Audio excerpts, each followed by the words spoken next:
Good evening. Everywhere I go on this island, it seems to me I find degeneracy. Watch a few movies, take a few notes. See, it's a lot scarier when there's no motive, Sid. We have a bargain. Watch a few movies, take a few notes. Do you feel the pain? Oh, it's the pain, I can assure you, will be exquisite. Watch a few movies, take a few notes. His entire work consists of violence, all the time, obsessed with the issue of violence. Mayhem, gouging out of eyes, autopsies on the stage. Come. It is time to keep your appointment. Hello, everyone keeping their appointment. It is good to see you. This is episode 153 of Double Feature Horror Show, and we are covering Vincent Price's life from about 1965 into the 70s, and one of the wonderful films that he produced in that time, Theatre of Blood, a bit of a cult classic and one to have great personal significance to our boy Vincenzo, who I found out people tended to refer to as Vinny. It doesn't work for me as much, I'm going to be honest. I hope you're well, chat. I hope you are all feeling good. Who is in? Mima, Patrick Batman, good to see you. Mr. GB has woken up bright and early and chosen violence on the screen, obviously.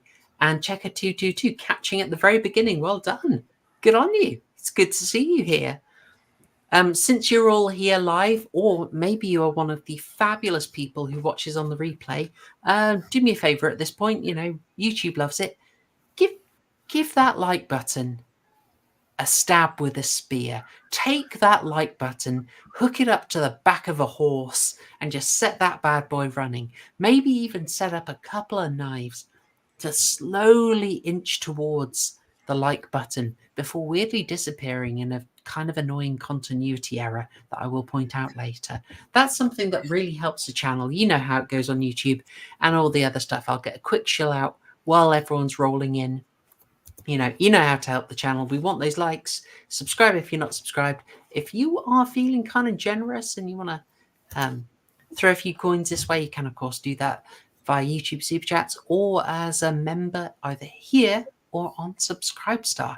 And the best thing about you joining as a member is I can give you exclusive content, such as the Drag Me to Hell commentary that I was meant to put out last weekend and I just forgot. Forgive me. But members, you still have access to it. Sorry, guys. I'm adjusting to having Little Horror Show in the picture. Can you tell? Can you tell? All right, folks. Well, I'm not doing this alone. I am, of course. Oh, hello. That's the way to do it. Absolutely, Patrick Batman. Pretend the like button is Keir Starmer. You give that a nice big smash. Hello, Catherine. Hello, Night Unfills at Splendor and Baldwin from Bethune. Good to see you guys. All right. I think people are keen for this, and I can understand why. I think there was a bit of appreciation. Murgoot, you're joining us. Welcome back. Thank you. Glad to be here. And I can't wait to talk about this one. I laughed my butt off throughout the whole thing. It's a winner, isn't it? It's a winner. Oh, yeah. I'd seen it a while ago, and I thought of it as just a bit of a just a bit of a comedy thing, nice and light, and it worked for me as a comedy, and then the extra personal stuff, that made it even better. There are so many highlights in this. I'm glad you liked it. But it's not just you and me, Murgoot. Of course, you and I here, the Anton deck on this channel, are joined by our very own Cat Dealey. It's that critical guy. Hello, welcome everybody. How are you this evening? Been working on you, Vincent. Been working on my good old Vinnie Mac. Vinny don't work for me. I think of Vinnie Jones. But what I will say, chat, is feed that like button to your dogs, or feed the dogs to your like button, whichever you prefer. Come on, let's get those numbers up. Absolutely, boys. I want to see you on those trampolines, slashing. at that like Oh button. wow, yeah, I love that. Sorry, get straight in with it. Yeah. Oh, do you mind the As- Cat Dealey reference? Not at all. Not at all. Cat Dealey appreciator, aren't you? Hell yeah. Hell yeah. It's nice to see her back on our screens, albeit Yeah. on this morning. Well, I've got her here from SMTV Live. Oh, For yeah, people yeah. who are not just wondering what we're talking about. And then straight into CD UK, if I'm not mistaken. Yeah, I believe it was. Yep. Did she present that as well? Yeah, they did. They did. Yeah, they did for a little while. Yeah. God, that looks so 90s, doesn't it? It was because it was. Yeah. It was. Just like the camera work, the whole aesthetic. Yep. Aww. Do you remember Chums? Chums? Was that their Chums. sketch they did instead of Friends? It was, yeah. Yeah. Good times. Good time. I think they had good times with that. They threw in a heck of a lot of stuff for the adults. If I recall. Oh, definitely. Yeah, it was much easier to get away with that sort of. It was much easier to get away with that sort of stuff back in the day. Yeah, fond memories.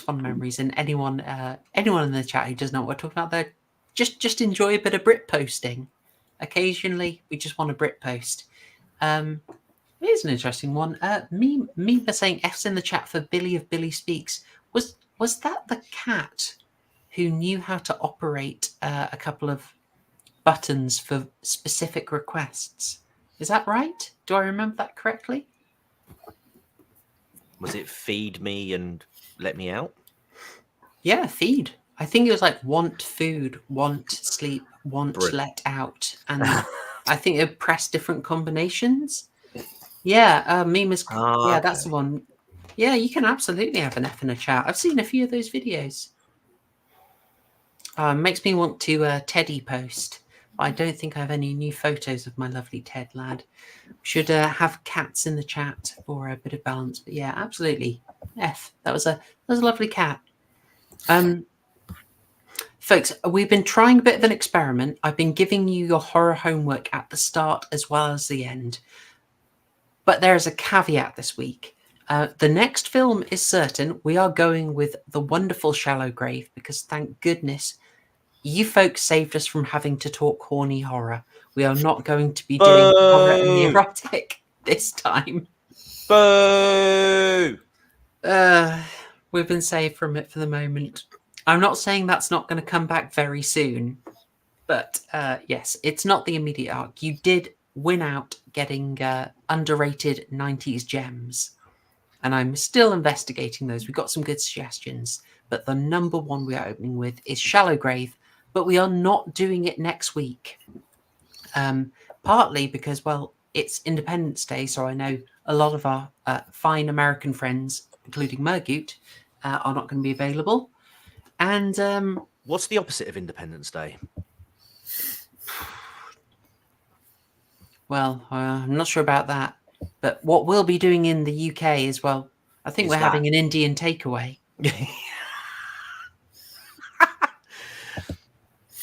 What? I'm loving the wordplay. I'm loving the wordplay. Yes. People are voting none of the above. Anyway. Oh wow. Yeah. Sorry, folks. It's official. It's 0 seats day, and so I think basically everyone is a little bit busy. So it's not a great day to live stream. So we will leave it for that week. But we will join you the week after to do underrated 90s gems. So that's just giving you a little bit of forewarning. But there is something for people tomorrow, isn't there, TCG? Indeed, there is. There'll be another live stream tomorrow over on my channel, another double bill. So we'll be kicking it off at around 9 p.m. with the Friday night community quiz. Murgoot and just interrogations, all being well. LPR and Denziel should be back tomorrow as well. And then right after that, we're going to be doing some more Alien Isolation which is probably the scariest game that I've played so far. I am both loving it and dreading it at the same time. Matt, do you know what? I really regret being such a chicken when it comes to horror games. I absolutely regret waiting 10 years to play this. And do you know what? Aesthetically, visually, it's just beautiful. Yeah, from the first stream, it looked pretty stunning. I'm going to say atmospheric. Very nicely done. Definitely. I've been seeing people playing it on nightmare mode as well. Or like I think they've had a mod installed where there's like 5 aliens, five xenomorphs. I'll just settle for one. Thank you. I'm gonna catch up on those. They sound like a hoot. Quick question in before we get going. Patrick Batman, have I seen the trailer for Robert Eggers' Nosferatu? I have not. I have. Goodness, I am looking forward to it. You guys, you seen it? Yes. I haven't, no. I saw it yesterday, as a matter of fact. I don't know. It looks like a great period piece, but I don't know how well it's going to do up against the original. Nothing. Klaus Kinski's Nosferatu was good, but it didn't do nearly as much for me as the original. The Murnau is hard to beat. It's true. Yeah, sorry, I haven't seen it. You know what? Maybe we should have a little double bill with Nosferatu and I'm going to get it wrong. Andre Överlands, the guy who did Troll Hunter and the Autopsy of Jane Doe. His Last Voyage of the Demeter, which is also Nosferatu based. Mm-hmm. Well, it's Dracula based, I believe, but obviously there's a little bit of copyright jiggery pokery. That's one I'm after. You've got a nice little. You can make it a double. Anyway, I'm getting silly. Let's move it on. Folks. I'm conscious that these can go long, so I'm going to be as efficient as I can be. We will get straight into our topic section covering Vincent Price's life. Will this work? It worked. Yay! Just want to say, I'm 19 seconds into that trailer. I just want to have a quick look at it. And I already got jump scared. It looks good. This sounds positive. We like it. We're a big fan of this. Gosh, I would play it on stream and give you my thoughts, but the last time we played trailers, the stream got nuked. I can't get it. They're horrible for it. You cannot argue with the copyright system on YouTube very easily. But I will try and watch it and give my thoughts. Yeah, it's ridiculous. They shouldn't copyright you on trailers, given the fact that the whole point of it is to promote a product. Like, you're not. What are they actually taking from it? You know, it's if anything, that's free advertisement. Well, exactly. Oh dear.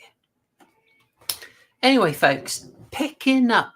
If you'll remember last time, we had covered sort of one of the things Vincent is most known for, something we touched on with last week's stream, the AIP Roger Corman cycle. That is the American International Pictures Poe cycle that Roger Corman, rest in peace, was so influential on.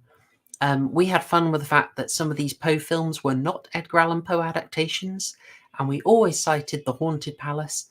But it turns out those sneaky sods, Sam Arkoff and Jimmy Nicholson, they did it multiple times. The wonderful Witchfinder General, I found out in America, was called The Conqueror Worm. They gave it the old Poe wash. Can you believe it? Shocking state of affairs.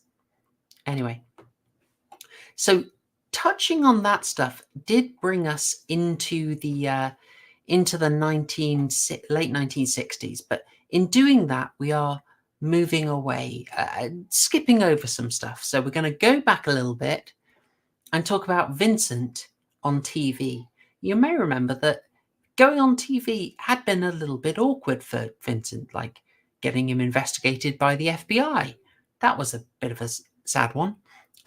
Look on the last biography topic for that. That was his experience on the $64,000 question, where there was a bribery and fixing scandal.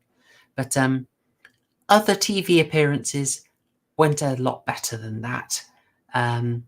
Some of them you may be familiar with, but Vincent as a movie star was kind of unusual in that he was really happy to get on TV while it was a less tested medium.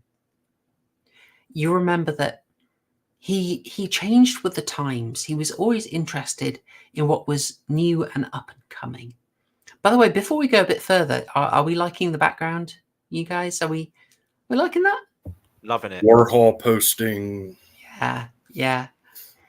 I went for a little bit of Warhol energy with this, a little bit of, maybe there are some John Dee appreciators in here who sort of like that vibe. And I've nicked a photo of him from one of the adverts he did for cocktails.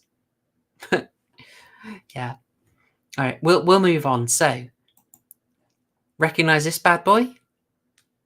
Who's getting a massive nostalgia hit right now? That is Vincent in The Man from U.N.C.L.E. Oh, good time. I didn't realize he had a part in Man from U.N.C.L.E. Yes, just the one episode, the Foxes and Hounds affair. Very easily found online, I will say. If people want to see him in that, having a bit of fun. I used to adore The Man from U.N.C.L.E. when I was small. Because I'm very old, people. I'm very old. I saw it on reruns on the BBC. I've not watched it before. Have you not? No. Well, Good 60s era spy series. It's a lot of fun. There's always a lovely punch up that feels a bit Batman. It's great stuff. Yeah. Also, we appreciate Robert Vaughn. We love David McCallum. It's so good. It's extremely cozy. So yes, he was in that. He was a massive regular on Hollywood Squares, if you'd believe it. No way. Yes. Hundreds and hundreds of appearances. Oh, nice. Yes. Watching him play off against Paul Lynde was hilarious. I grew up with it as a kid. Oh, nice. Do you want to see a bit of Vincent on Hollywood Squares? Should we give it a go? Yes. All right, I'm going to share this tab. I'll see how we do. When it comes to reaction stuff, Catherine says that they put a picture of themselves staring in the corner. That's how they avoid it. I'm thinking what we should do is we should put a picture of Hassan in the corner. I like it. Yeah. Yeah, we should do that. A very specific one when he's usually around. I think you might have it. Oh, do I have it ready? I don't have it to hand, I'm afraid. I'm too quick with the ideas. Okay, no problem. But I'm just thinking, that you're looking for it right now. What makes you think that? Tell you what, I will get this playing for a bit so we can enjoy some Hollywood Squares, and I will try and find it. Peter Marshall. A very good evening, ladies and gentlemen. Man, that's from the past. The Hollywood Squares. Hello, stars. Hello, Peter. Welcome once again. This is And bringing hello, back fond Edeline memories. Smith. Edeline Smith, ladies and gentlemen, our Miss Circle. Welcome. And a nice round of applause for Edeline. Make her feel at home. etc. Come on. Where's Vincent? Edeline, is that Nevada?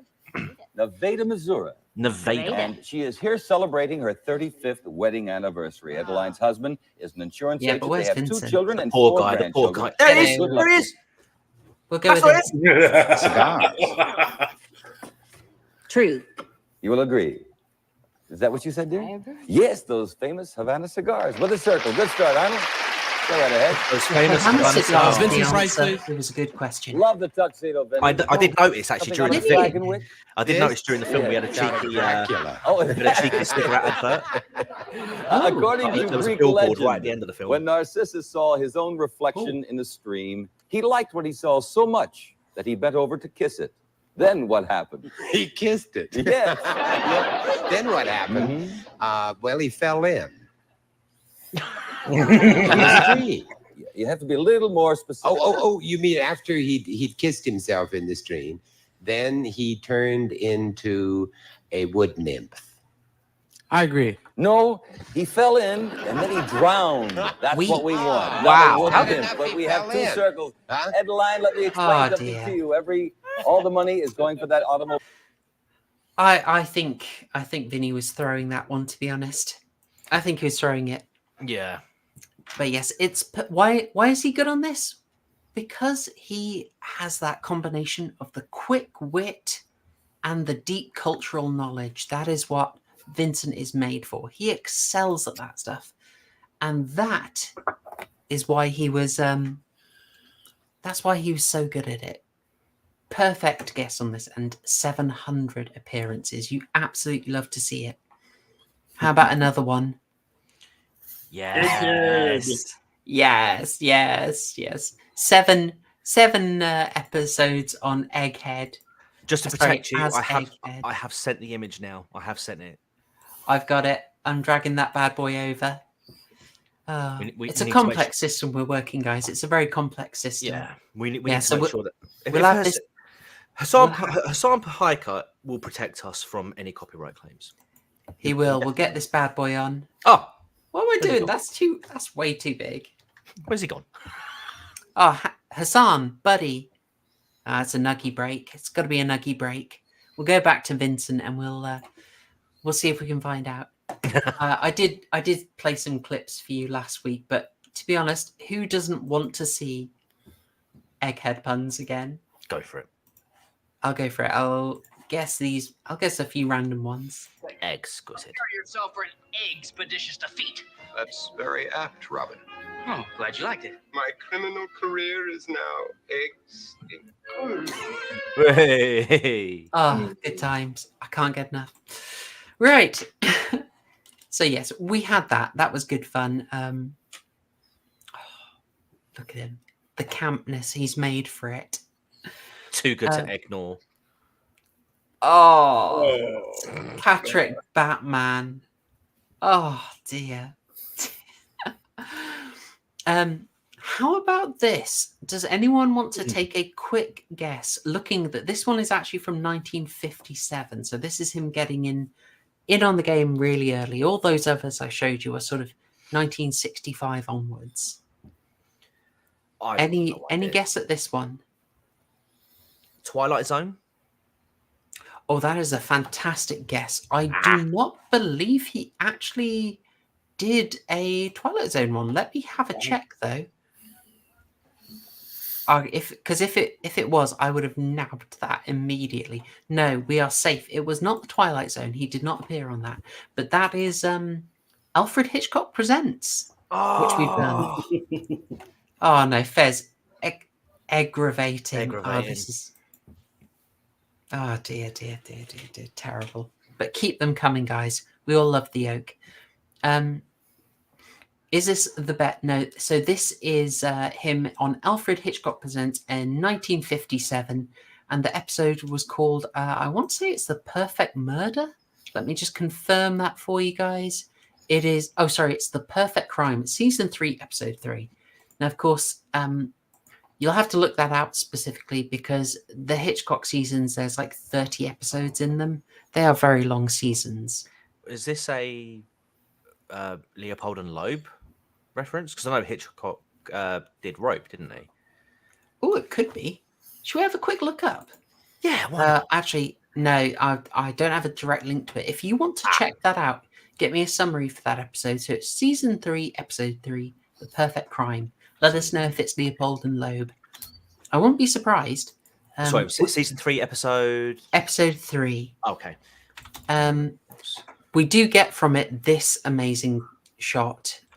I absolutely love that. Vincent and Alfred. Although I don't quite like. Well, I miss the mustache. I like Vincent with facial hair. It's a bit odd to see without that.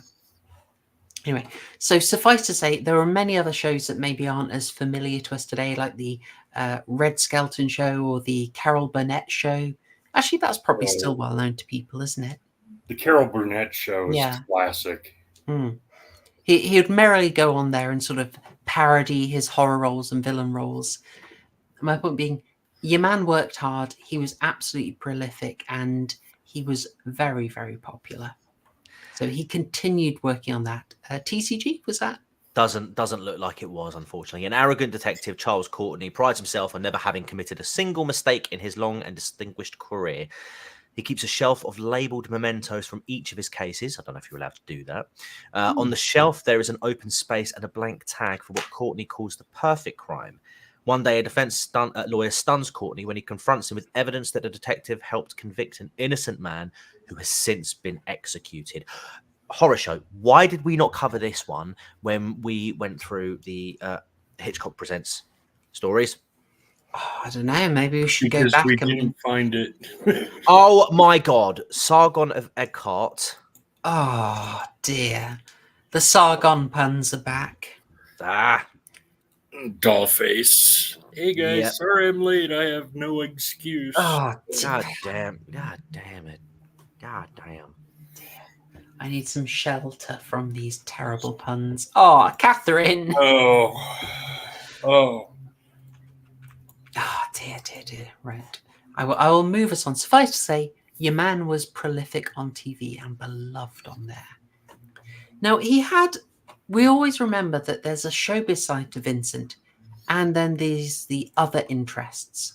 So I'll just briefly mention here some of the work he did with the Sears catalogue. So you might think, what the heck is that? What, him? Well, basically what he was doing was taking his interest in bringing art to the people, art to the masses.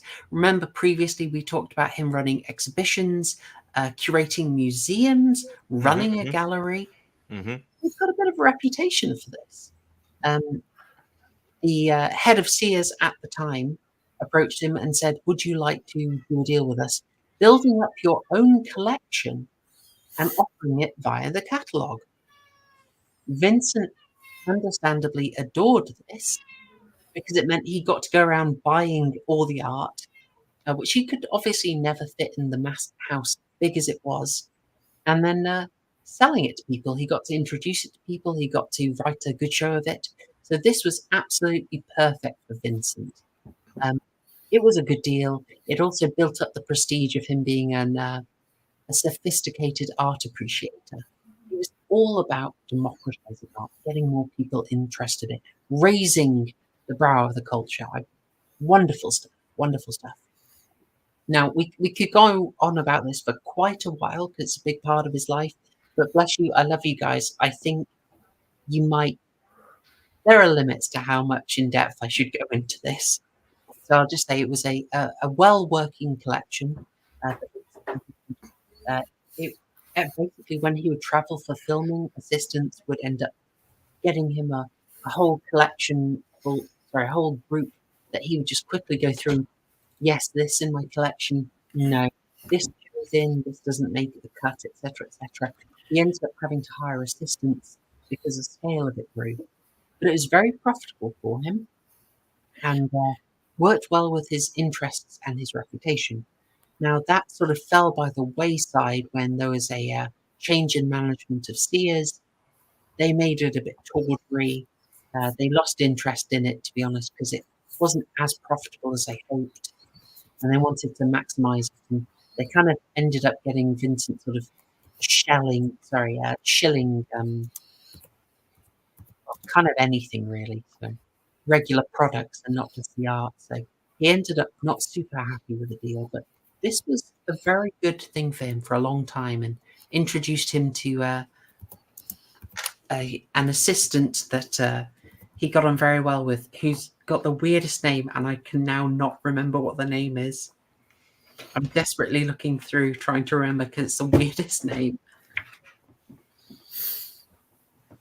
Anyone happen to know the name of his assistant in the late 1970s? I don't know the name, but while we're talking names, Fez, did he do any Mary Shelley? Oh, yeah. They're still doing. They're still going off. They're still doing it. You can't stop the egg puns once people are going. It's honestly something like Wuwana. Wuwana Hoggart. Where is it? No, I'm never going to remember that name. You guys are going to look it up, and I'm going to absolutely kick myself for not remembering it. No, we'll move on. We will move on. Okay. It is honestly something like Wuwana Hoggart. Eggert. No, it's not Eggert. Egbert. Oh dear.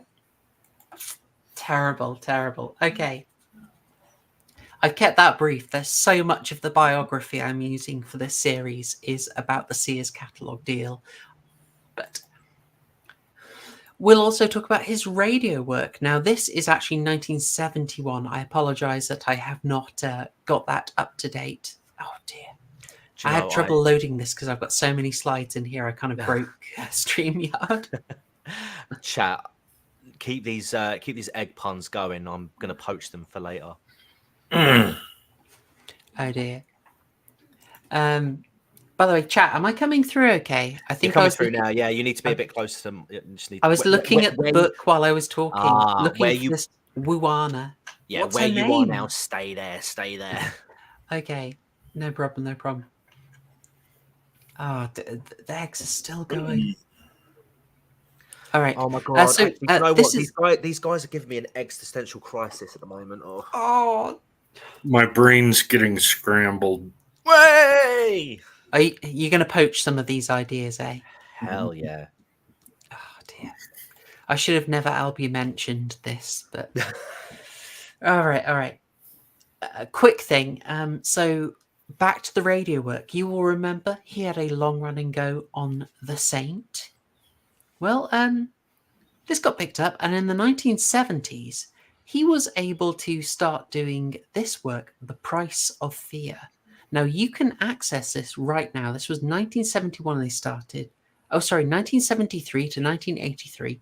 They only recorded 22 episodes, but those are great dramatizations that Vincent did of spooky tales. There's a couple of Roald Dahl adaptations in there that you might like. You can get that on the BBC Sounds app. Yes, there you go.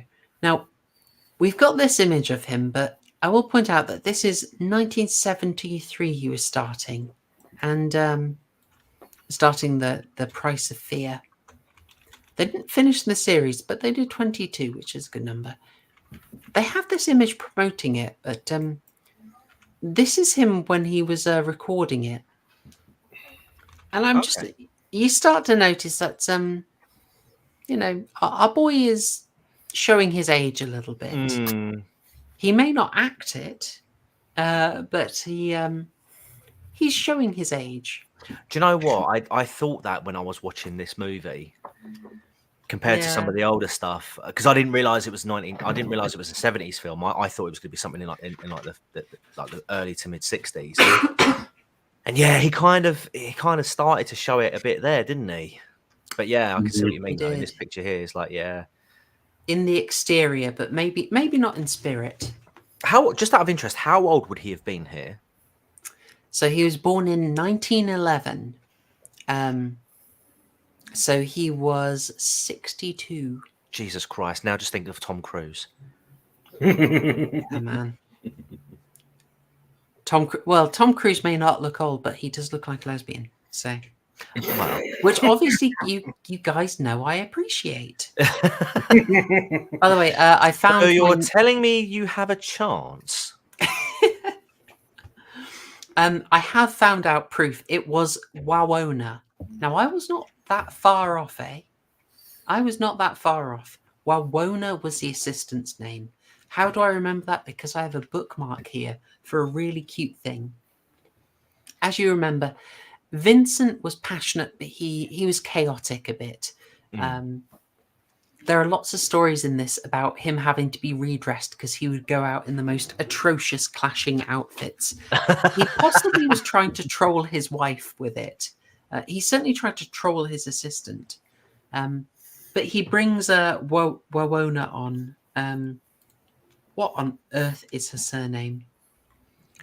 I really want to find it out, but we'll never get it. Wawona Wakanda. We're going to go with Wawona. Anyway, she really has no background in secretarial work, but she kind of comes in through an acquaintance, proves herself not starstruck and able to do the job very well. And there's this lovely little story here. Vincent counted on Wawona's efficiency and reliability. Once he called her from the studio and asked her to look 3 things up, saying that he needed the information within the hour. She stopped everything, did what he asked, and was ready when he called back. When she gave him the information, he said, "I knew you could do it. I bet these fellows out here that I could give you 3 things to find in an hour and you could do it." He won $100, which he gave to Wawona when he got home. I love that. I absolutely love that. That's so cool. Just nice little example of how playful he was with her. Chat. I've just seen a. I'm not going to post the picture to Horrorshow because there is a very naughty item on there. But it just says your phone battery is your weapon in a zombie apocalypse. 0 to 20% sword, 21 to 40% big Dido. Oh no. 61 to 80% chainsaw, 81 to 100% shotgun.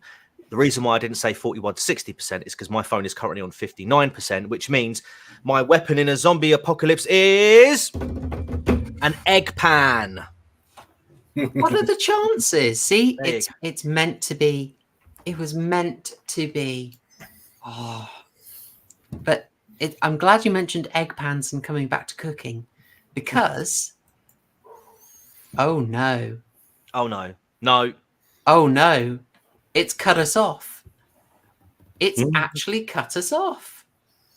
Oh no. Are you sure?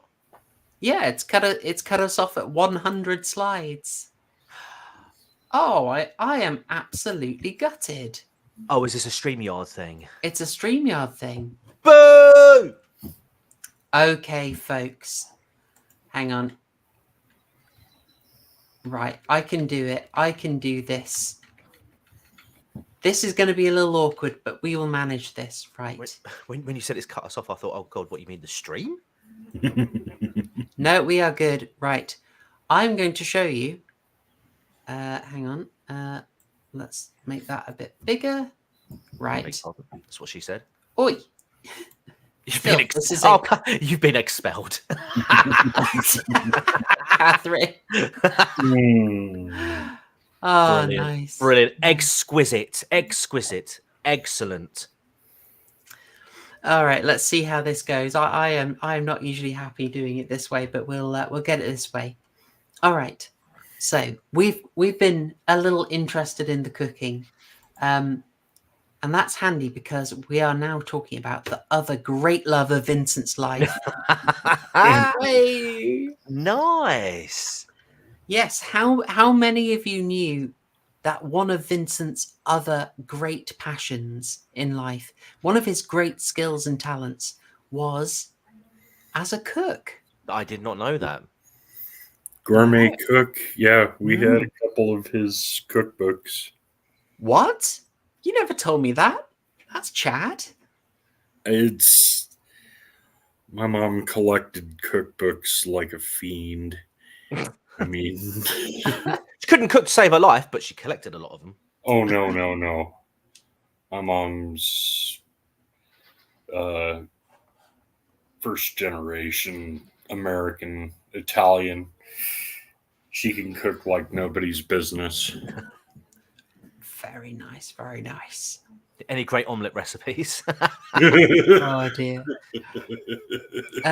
Which one do I have for you here? I've got so I've got here the very first one in 1965, A Treasury of Great Recipes. This came about in quite an interesting way. Basically, when they were traveling, Vincent, he would like to bring his wife Mary along. And you'll notice it's Mary and Vincent Price. It was very much a collaborative effort. She very much got him into cooking, to be honest. And he became passionate from there. But when they would travel, they would always spend so much time talking in the restaurant, trying to find out the recipes that great chefs would actually give them the restaurant recipe. Oh, nice. Yeah, so it's got a real international touch. And he published this first one, Treasury of Great Recipes, from his travels, his and Mary's travels in 1965. They followed it up in 1967 with a National Treasury of Cookery. Do I have the next one? Then a Mary and Vincent Price's Come Into the Kitchen cookbook, a collector's treasury of America's great recipes. So quite patriotic there. That was 1969. I love this. I love this. Yeah? Yeah.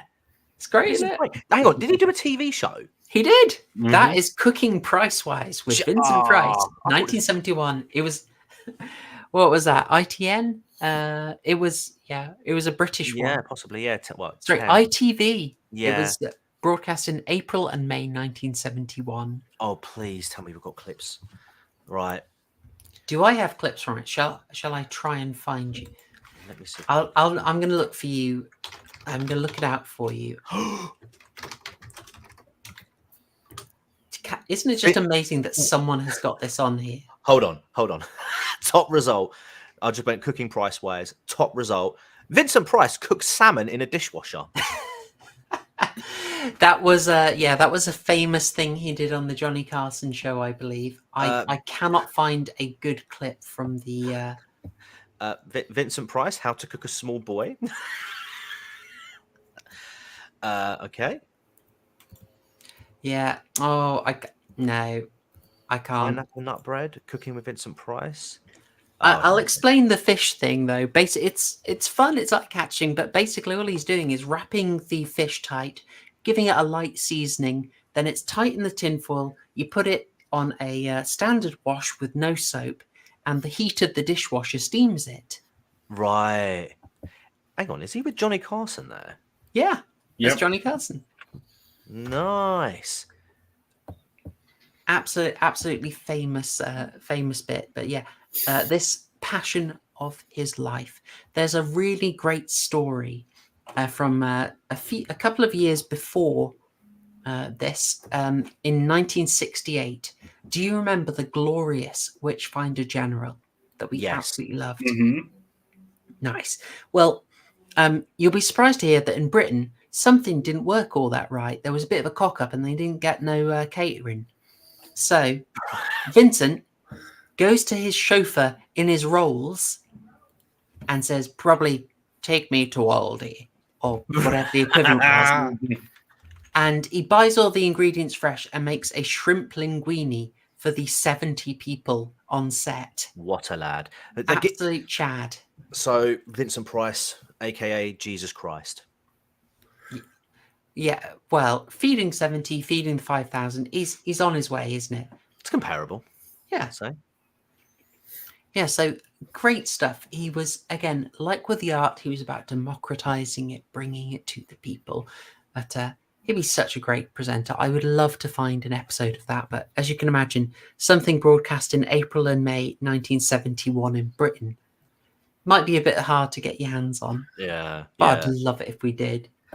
So yeah, a passionate bit of his life. You'll notice in that first one I've got, that's their actual kitchen.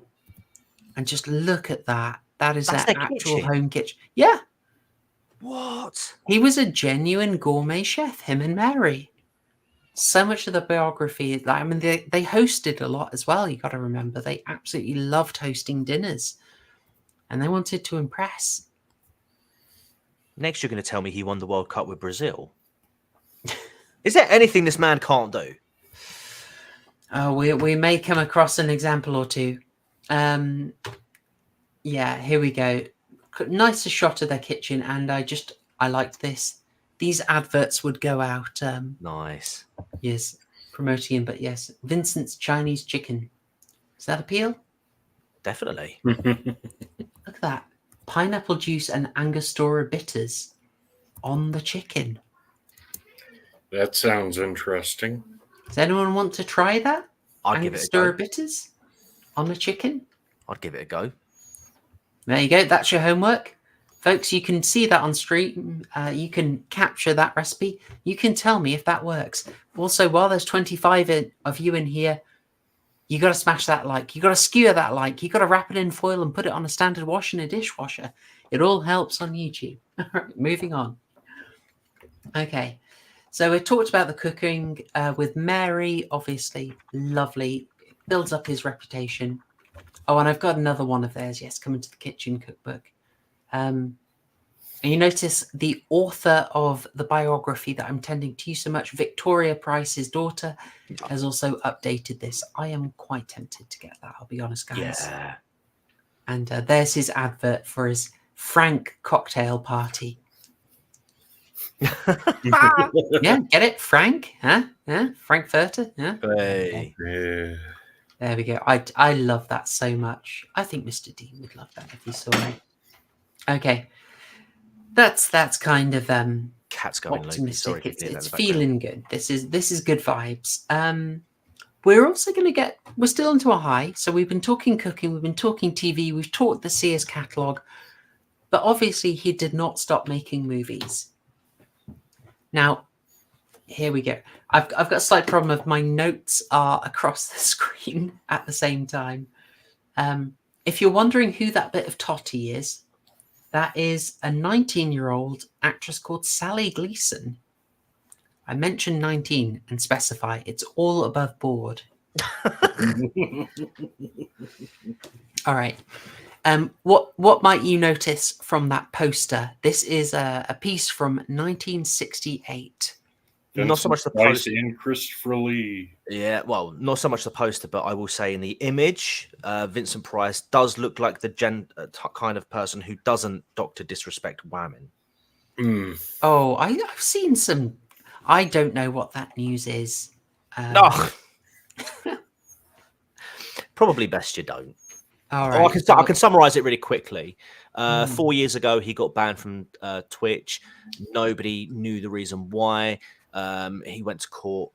He went to court with against Twitch over it. They settled out of court, and yeah, sort of that room that sort of died off for about 4 years until somebody randomly turned around and said, yeah, he was sending messages to. He was being a Haribo appreciator to somebody, which is why he got banned. And then he came out on Twitter the other day and went, you know what? Yeah, I did, but. In fairness, I was in France at the time, yeah, so she was basically past her prime. I was only chatting to her. Sometimes it went a little bit inappropriate, but would I have done anything? Definitely not. It's like, yeah. Anybody who saw Chris Hansen back in his prime, or anybody on YouTube these days, these predator hunters, they all say that, don't they? They all say that. Mr. GB would be on the physiognomy check. That's a dodgy mustache. That's a Star Mix mustache, if you ask me. Yeah. Wasn't it an ex-Twitter exec who dumped that out? Yeah, it was. Yeah. Well. Moving away from that. So this is following. Yeah, the other thing I want you. So you picked up, yes, Vincent Price and Christopher Lee together. You absolutely love to see it. But there's probably a bit of a trend here. Hang on. Doing stuff with the BBC, filming on ITV. What's going on, guys? Well, he's in England. He's got himself a deal where he is doing a heck of a lot of filming in England. AIP want him doing that because it's much cheaper. They are getting huge tax breaks from the government, so they're wanting to film in England. Remember, this is why they were doing the Mask of the Red Death last week's film in England. Mm-hmm. So yeah, that's why he's doing all the stuff, the BBC stuff, the ITV stuff. And since he's here, he's able to work with our good friend Christopher Lee. Now, he'd also just done the excellent Witchfinder General. Absolutely bloomin' love that. Yes. Mm-hmm. Directed by the tragically early departed Michael Reeves, who died about age 25. Very sad. Gutted. Yeah, Michael Reeves was meant to be directing this film. Was it? Oh, okay. But sadly, he passed away from self-induced Minecraft. OD. Yeah, drinking a bit too much, enjoying the old barbiturates. Very sad. That guy, as we said, had the makings of an absolutely standout talent, really.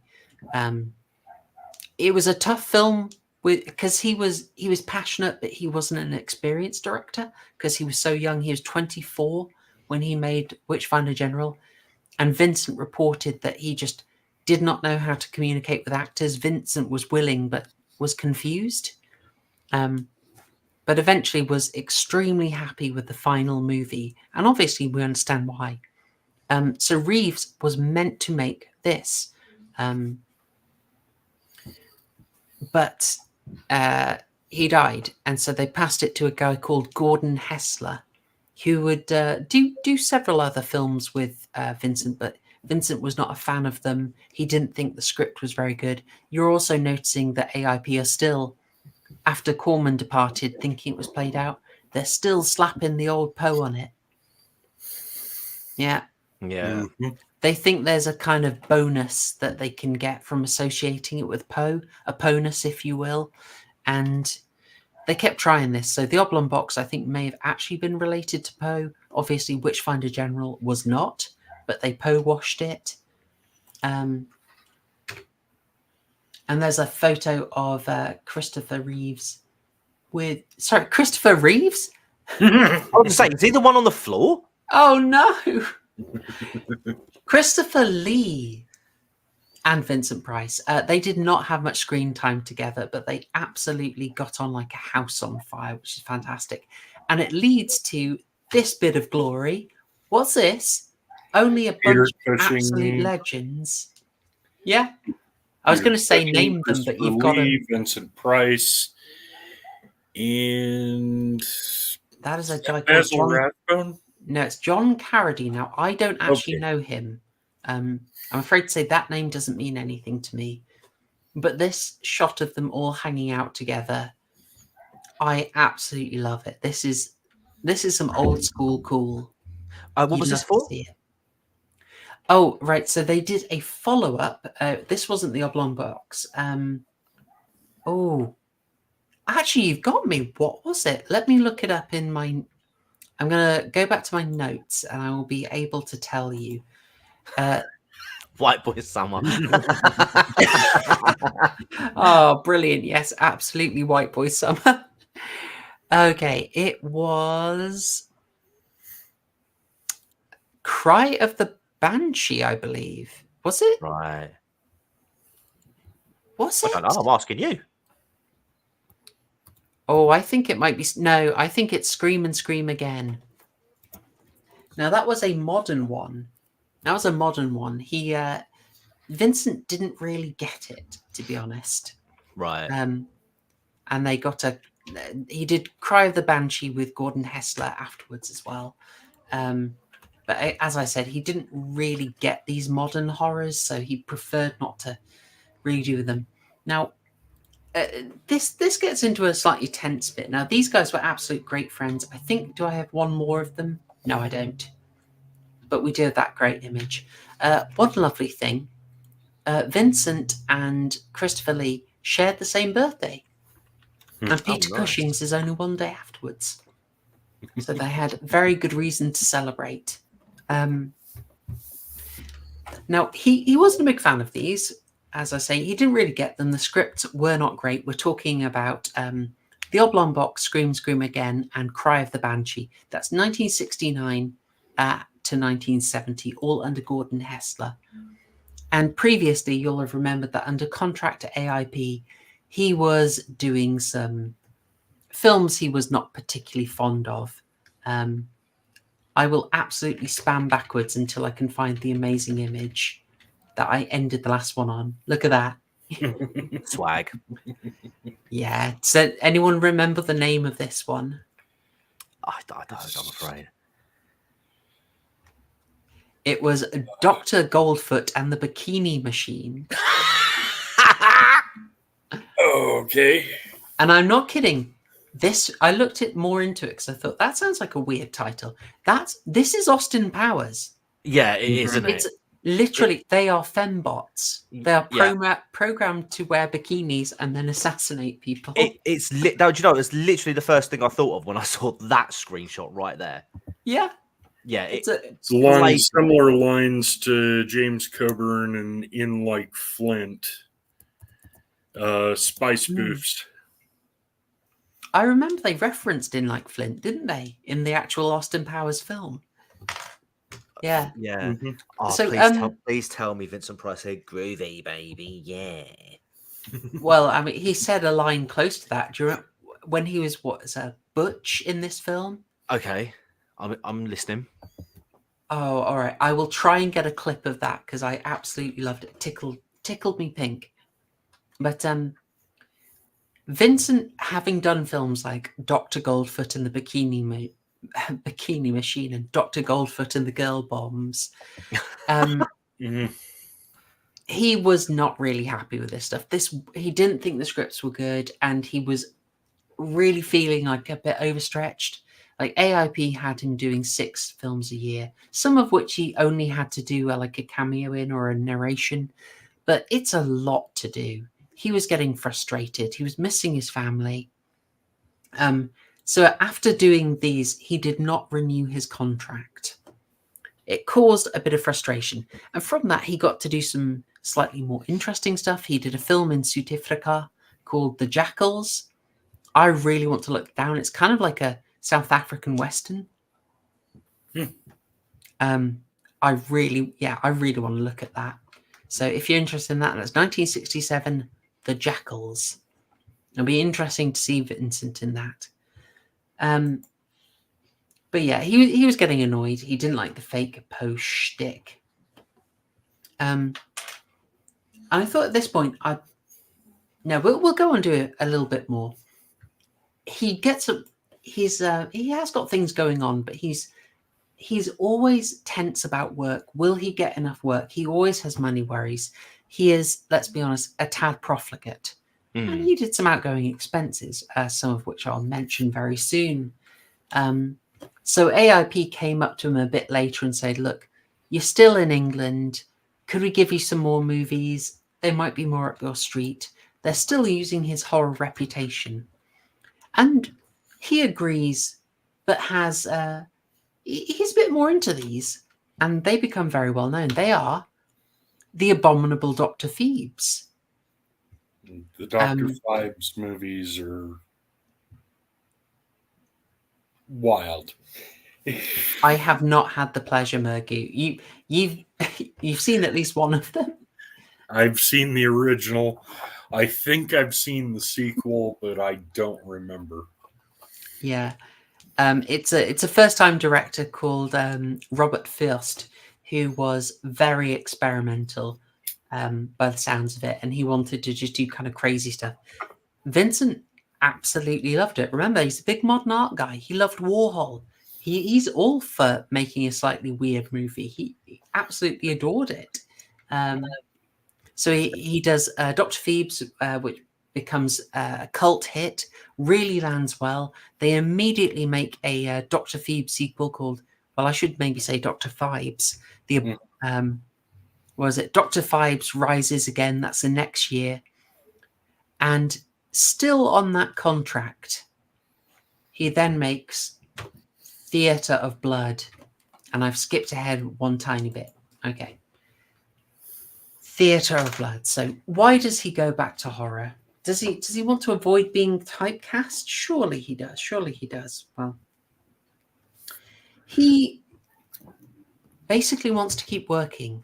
He still needs the money. And you got to remember, the alternative is that most of his friends were not in regular work, and they had their own problem from this. So they may have had a slightly more highbrow reputations, but they had money problems. Vincent managed to avoid this. And so he managed to trade on it. I'm just going to read to you from the biography here. So forgive me now. So this is from Vincent Price, A Daughter's Biography, page 431. Consequently, much as he had done when performing in Angel Street, he began giving interviews about his villainous roles, interviews that reflected his sophistication and his knowledge of the history of villainy. He also began defending his choice in playing the bad guys by discussing the art of making horror movies. "You can take it from me," he said, "that horror films are hard work.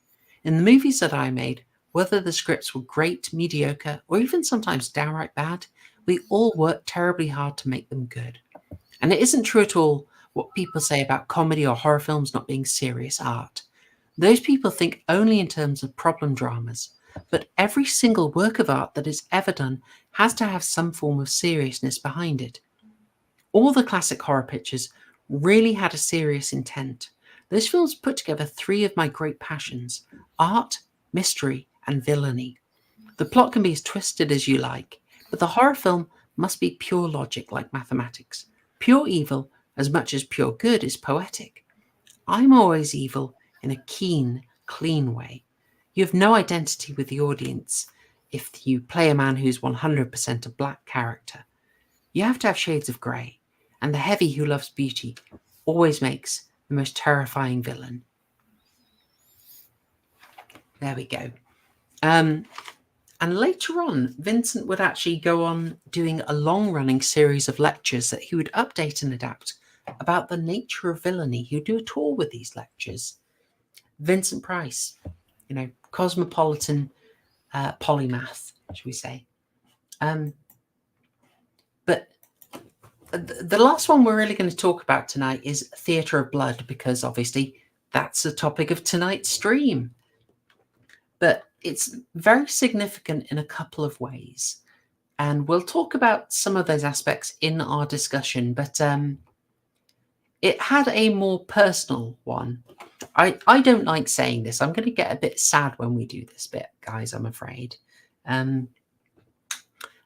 Amongst the cast was a woman by the name of Coral Brown, here pictured with Vincent, playing Miss Moon in Theatre of Blood.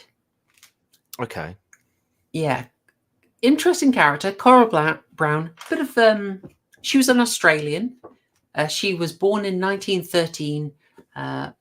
And this blew my mind. Basically, she didn't have a great relationship with her parents, but her dad gave her 50 Australian dollar dues and sent her over saying, enjoy your tour of London and then come back when you've spent all the money.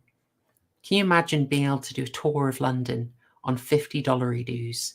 I know, right? That's crazy. So that's actually crazy. I know. Inflation, bro. It just makes you so mad. Makes you so mad.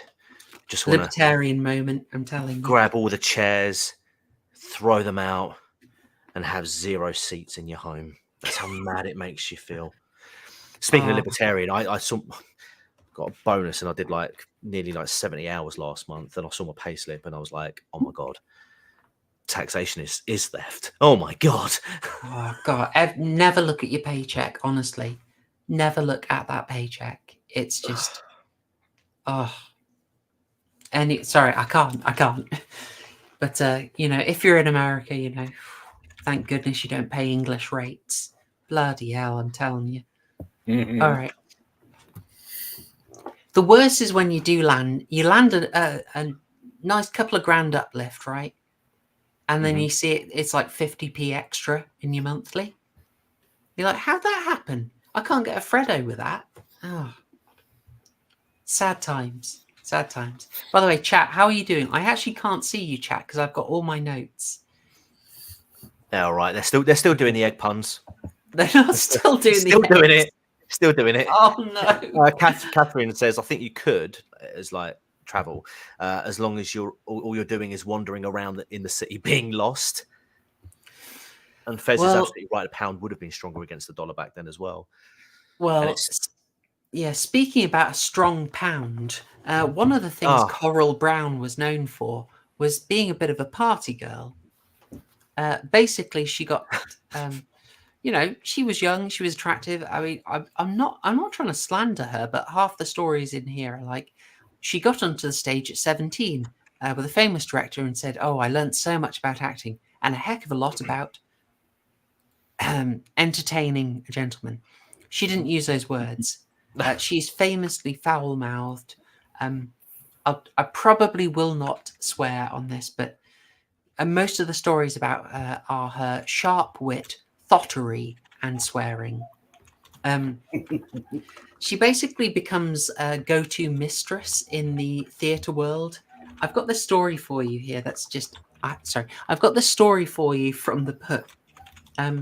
She hooks up with a guy called Firth Shepherd, who owns the Savoy Theatre and has the riches to have a couple of permanent suites in the Savoy Hotel that are immediately attached to it.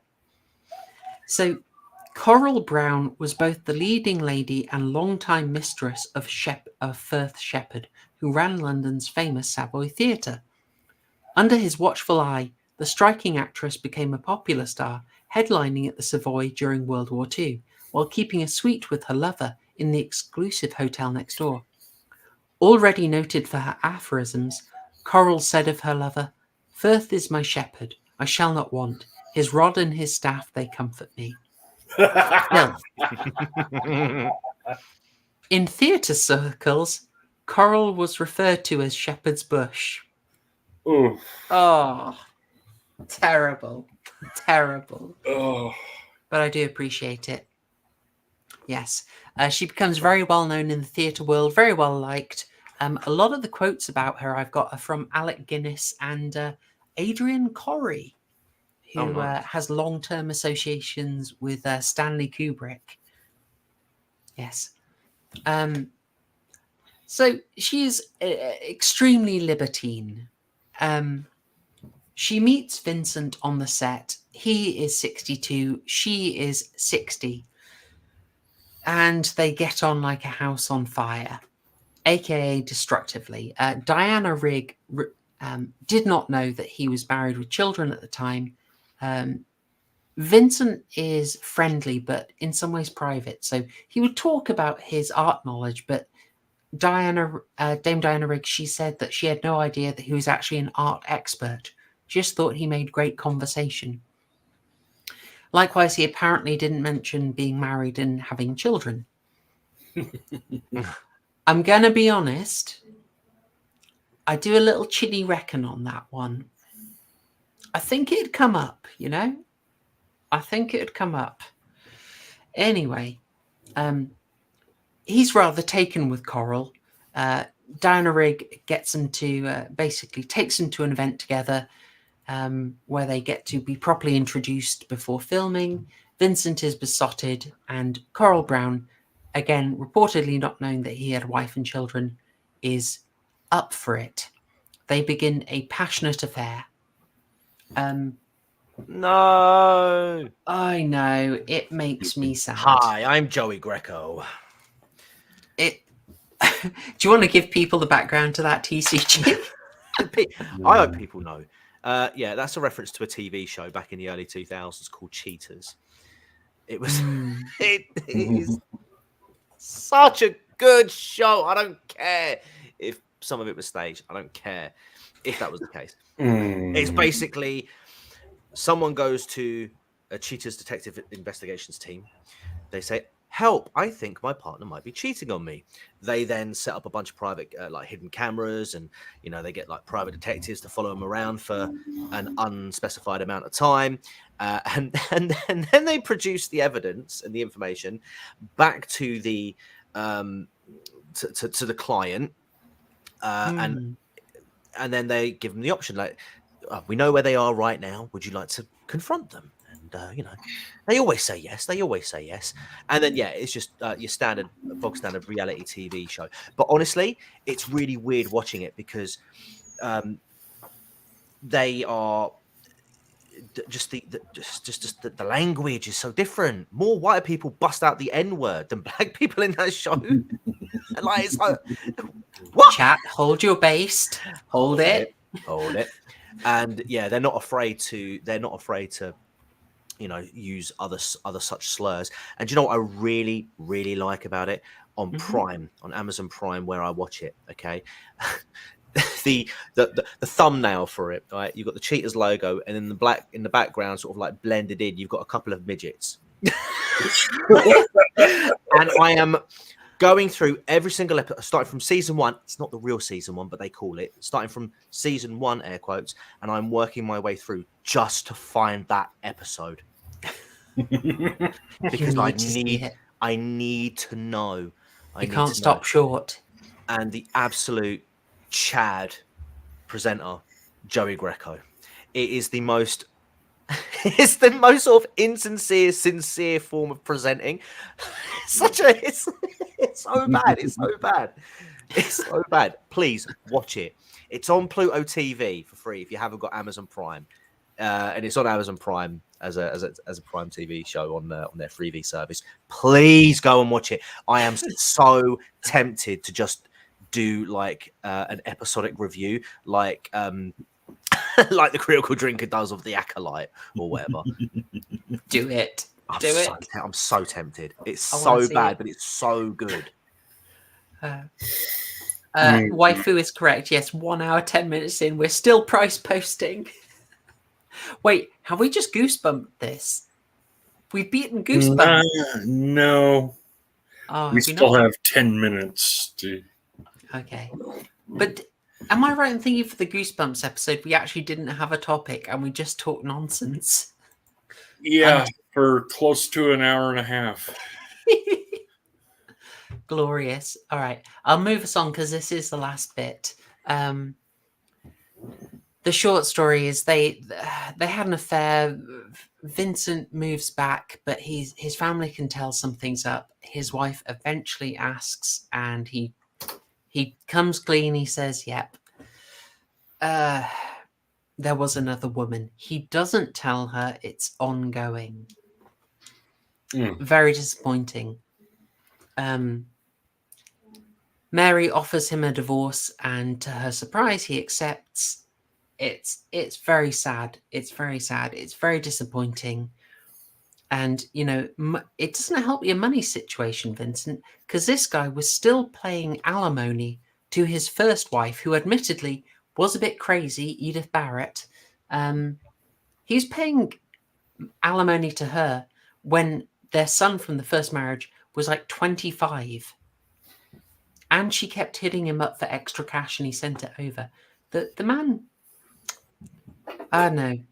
I could give you, if we were not short on time, I would give you more stories about how loyal he was to people in his life.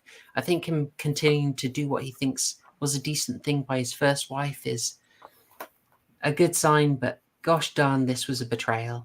This was a terrible betrayal. And it's made a little harder because basically I think it might have been within the week of him telling his wife, yes, he would like the divorce. Well, she was cooperating with TV to put him on This Is Your Life. Sorry, this is him with Coral again. He was on This Is Your Life. So his wife was doing the coordination. Awkward, right? They spring it on him. And she sees it as a duty to keep it private, keep it public, maintain his reputation. She plays happy wife. He is also finding it very awkward during the filming because he's like, oh no, what's going on? And I thought I'd end it on this because this is it's a moment when they sort of encapsulated his life up to now. You know, he was visited by friends from his theatre days, including Helen Hayes from the play that really launched him, Victoria Regina. He had testimonies from people in the art world and some of the American Indian artists who he had helped so much by his work on the committee for promoting American Indian art. And his family, of course, were there to support him. But very shortly after, that family was going to separate. They filmed the episode of This Is Your Life on 9th of November, 1972. They aired it in 73. And the family separated on Thanksgiving 1972. It's a bit of a downer.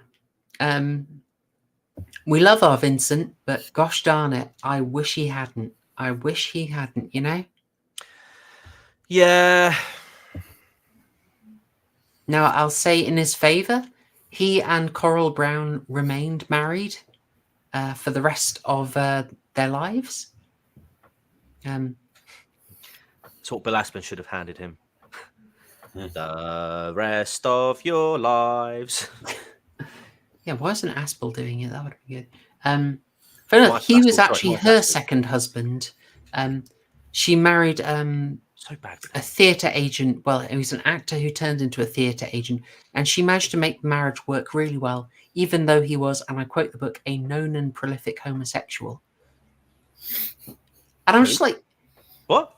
Yeah. She was a professional beard. She liked him so much she got married to him. I'm just saying, like, if she can make it work with a gay husband, could he have not kept it working with Mary? Anyway, it was as amicable a separation as it could be, and Mary and Vincent actually, you know, once things cooled down a bit, they remained lifelong friends afterwards. So that is something in his favour. And as I said, they managed to make that life work. And one other odd thing about Coral Brown that I will end on, despite the sort of adultery and absolutely obscene mouth, she was a devout Catholic. One of the stories you will come across in her is when she's just been to mass. She's waiting outside, and one of the darlings of the theatre, a queen, as it says in this book, comes up to her to start giving her the gossip about who's pounding who, and she says, "I don't hear about any of this filth while I'm in a state of fucking grace." The ultimate Catholic schoolgirl trope. Oh, God, yeah. Well, you know what? She brought Vincent to the faith as a treat to her after they'd been together a couple of years. He converted. Vincent Price, Catholic. Post your based or boo in the chat as you prefer. This channel does not take a stance. But there's a bit of a gap in his filmmaking thereafter, so we're gonna leave it there. We're gonna leave it there for tonight, and we may or may not finish Vincent Price's life in the next part. But that 1 hour 17 minutes into the stream is the end of the topic. I love you guys for sitting through this with me. Shall we talk about the film? Let's go. What film? The film with this. Sorry, YouTube. Sorry about that. Is that Justin Trudeau? Yeah, it's Justin Trudeau. Early Justin Trudeau image. I see. Yes. I was wondering whether this was archive footage of actual performances or whether they. I wondered that. You're going to tell me it wasn't, though. I can't tell. I've not. Okay. I wanted to research it more, but I'm afraid Little Horror Show keeps me very busy. I assumed they were, but I wasn't sure at all. So, look, all I'm going to say is that's why God invented cupboards. If it's good enough for Harry Potter, that's what I'm saying. Oh, dear. I'm going over to live to our check on our ideal Tory candidate. Oh, look at that. There's too many seats. This has got to be the typical Tory candidate. You hear me? That's what we want next week. We may not be around, but we're watching for the absolute zeroification. Oh, God. There's no problem with them standing for election, but we want them to continue standing after the results are done because they deserve 0 seats. 0 seats. 0 seats. 0 seats. 0 seats. I can't. All right. Guys, I talked for ages. I yapped on. Can I beg one of you to do me the honour of giving us a pint of Guinness summary? Oh, hang on. A pint of Guinness summary. And one of you, in fact, Murgoot, would you care to do that? Give us about 3-minute summary. And while you're thinking of it, I will thank Patrick Batman for dropping a lovely super chat there, £5, saying, "Have you thought about doing a scary music video stream like the horror short stream? Obviously, wouldn't be able to play any of them." Well, we have that with the horror shorts as well. To be honest, we can't play anything. But that'd be an interesting one. What, some Ice Nine kills, some Alice Aphex Cooper. Twin, some Marilyn Manson. I'd be interested in that. And you mustn't forget Michael Jackson's Thriller with Vincent Price doing narration. Well, of course. Have to include that. I think that's got some potential. Yeah. Yeah, we could do a discussion of shock rock as part of a thing. Yeah, nice. I'm up for it. Go on. We'll do that as a topic. Good suggestion and a lovely super chat. Thank you ever so much, Patrick Batman. All right, Murgoot. It is 1 hour, 20 minutes, 20 seconds. Would you like to give us your 3-minute summary of Theatre of Blood for anyone who didn't watch? It opens up with the Critics Guild talking, and they separate, and one of the critics, Maxwell, gets a call to go to one of his decrepit properties that he's a landlord of. It's set for demolition. And one by one, the critics start dying. And you figure out every time they die, a bunch of hippies and old weird people are around. And the main, you learn Edward Lionheart is leading the hippies on a killing spree. And the police get involved, and from there, hilarious deaths occur. Oh, just a bit. What kind of hilarious deaths, Murgoot?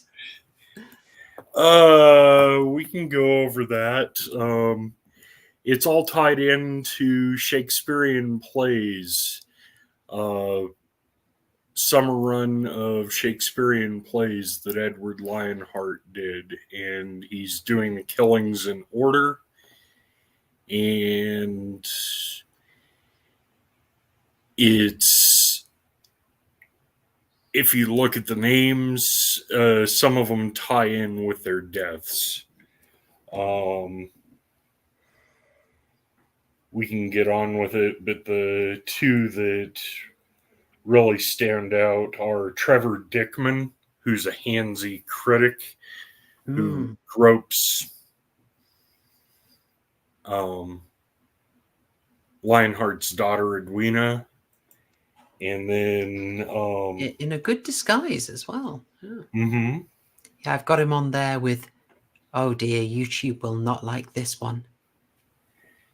And then Solomon Saltrey. Saltrey means dulcimer, which is an instrument that's seen in Othello, and he's goaded into committing a crime and gets put in prison for the rest of his life for strangling his wife, much like Othello did. Desdemona. Yeah, And that was my fave as well. For some good details. I've got a little clip of that scene, but yeah. And there's other ones that we can discuss. It goes off of their personalities too. And there's one that The Last Death is pretty funny. Some of the things that are brought up in it. Just the critic Meridew and what happens with him and how the play ties in with his personality. Yes, it is personalized to an extent. Yeah. So, well, with that, Maxwell, that's it for the summary. Maxwell At first, I didn't know enough about Robert Maxwell, but I thought he was a landlord and he wrote for a prestigious paper that he was tied with Robert Maxwell after Maxwell's scandal early in the 70s, but it wasn't. And he is dragged to the rental property by the police, supposedly, and he's confronted by the constables, and he starts rousting all the bums and hippies that are sitting there, and he starts kicking them out, trying to, and one of the constables reveals himself as Edward Lionheart, Vincent Price in full costume, and he starts quoting Julius Caesar, and all the hippies and bums stab Maxwell just like Julius Caesar. Yeah, I had to be selective with my screen grab here because yeah, this is a bit of an expectation setter. I found it very effective, but also a heck of a lot gorier than I expected. 100%. Absolutely. This is, do you know what? I know, like, today, The Witchfinder General has probably been my favorite Vincent Price film, but I think this might edge it. Yeah. I generally think this might edge it because it took me so much by surprise. I think, for a start, when I saw it was, you know, when you think Vincent Price and you think classical movies, even as like recent as you will, like as 1973, I'm still expecting it to be somewhat tame in the gore department. But this film did not hold back.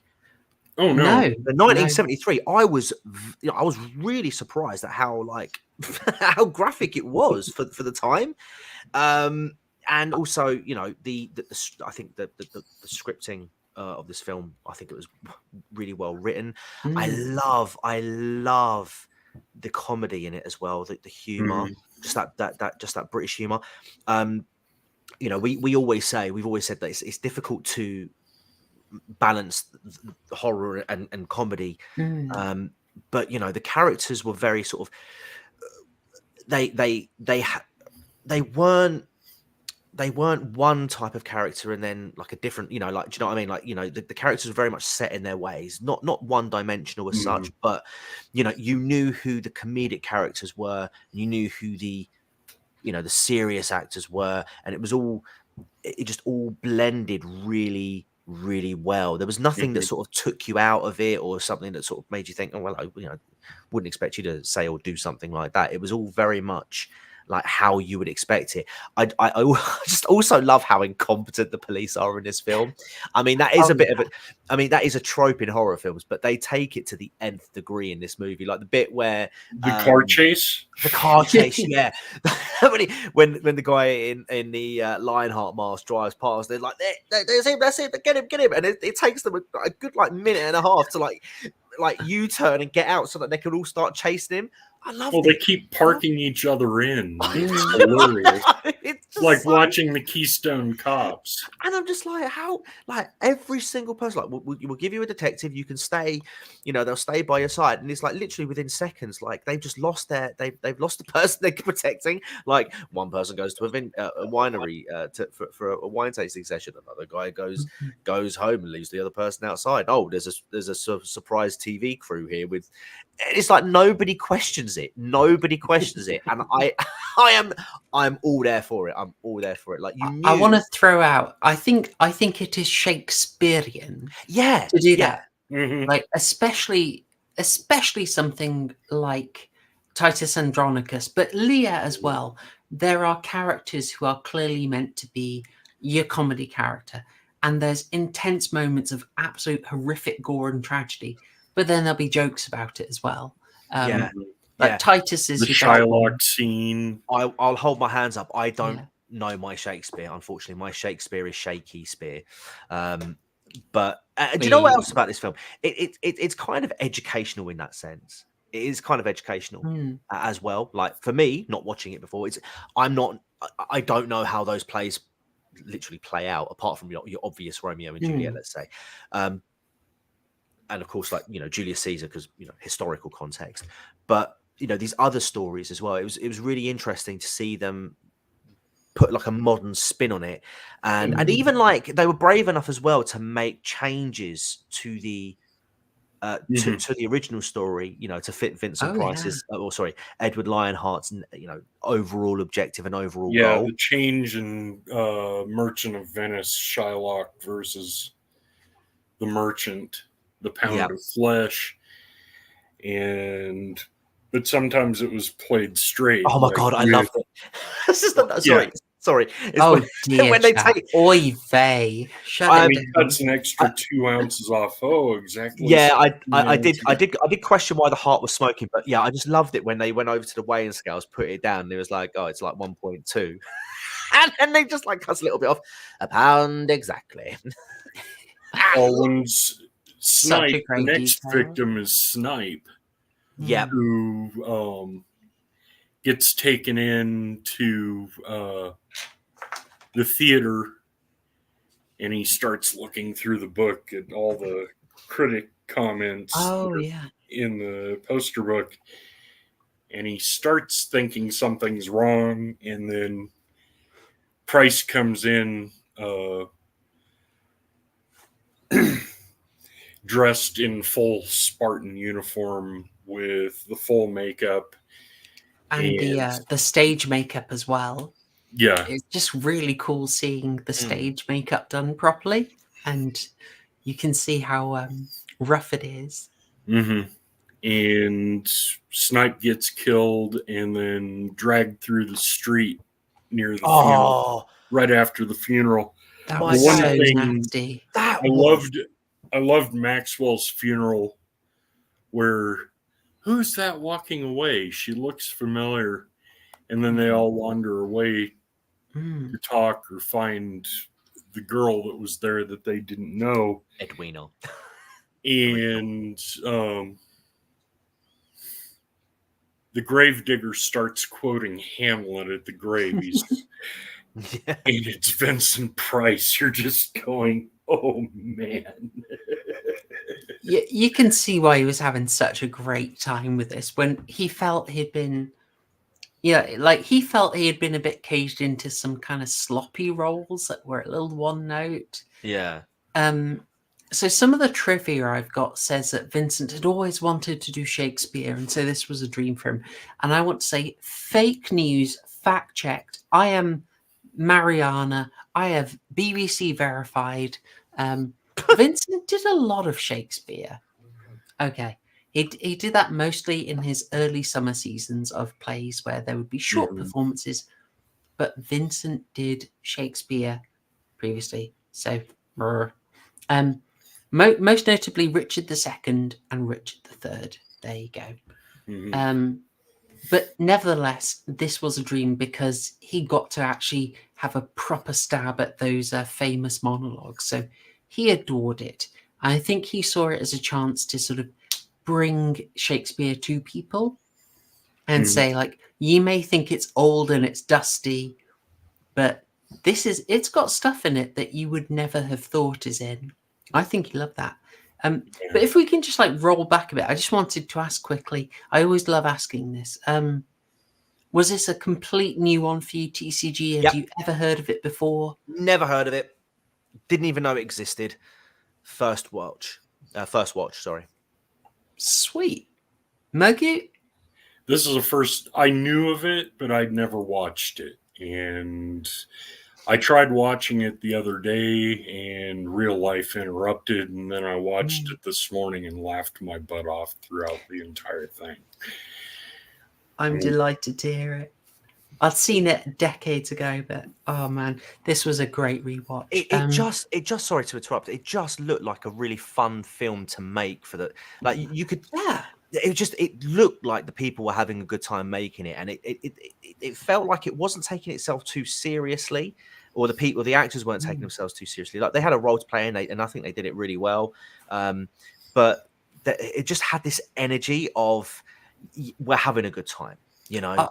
That is so true. Yeah, that beams out from every scene. They are having a hoot. As Patrick said, it's London stage actors Right. having a great time, loving getting to do their craft, and of course, these are stage actors getting to play the critics who've been pains in their butts. Yeah, and also I said this to you backstage. Well, not backstage. When I watched it. This film, this film, to kind of almost felt like a cathartic sort of release for Vincent Price to anybody who might have, you know, unjustly criticized his work in the past. It's kind of like, I now get to play someone who actually gets to do something in response. 100% cathartic. And you know what? I think I've been puzzling a lot over the role of the hippies and the tramps. And I almost think there's something meta in it. Swifties. Like both about like Shakespeare wrote for the groundlings, right? Who would be your lower down and outs, just there for a cheap show, wanting to see something a bit violent and have a bit of a raucous laugh. So he had to write for that audience as well. And I think in a way, like a lot of the work of horror is pitched at the groundlings. So I think it's kind of funny that the haughty critics are brought down by basically horror fans. People are like, nah, I like what I like. Why are you giving it a hard time? I think there's something meta in that.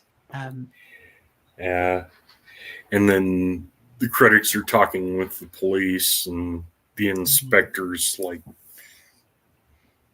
everything will be fine. And then just like Snipe is being dragged behind the horse, just like Hector was in Troilus and Cressida. I mean, TCG, you talked about how they explained some of it and you were glad of that. I'm going to say, I like a bit of Shakespeare, but I've never seen Troilus and Cressida. I read it a long time ago.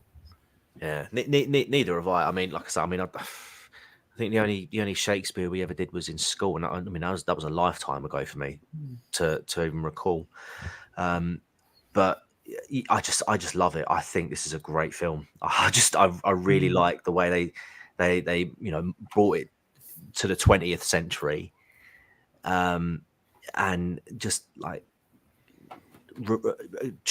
it was very much a tribute to these plays.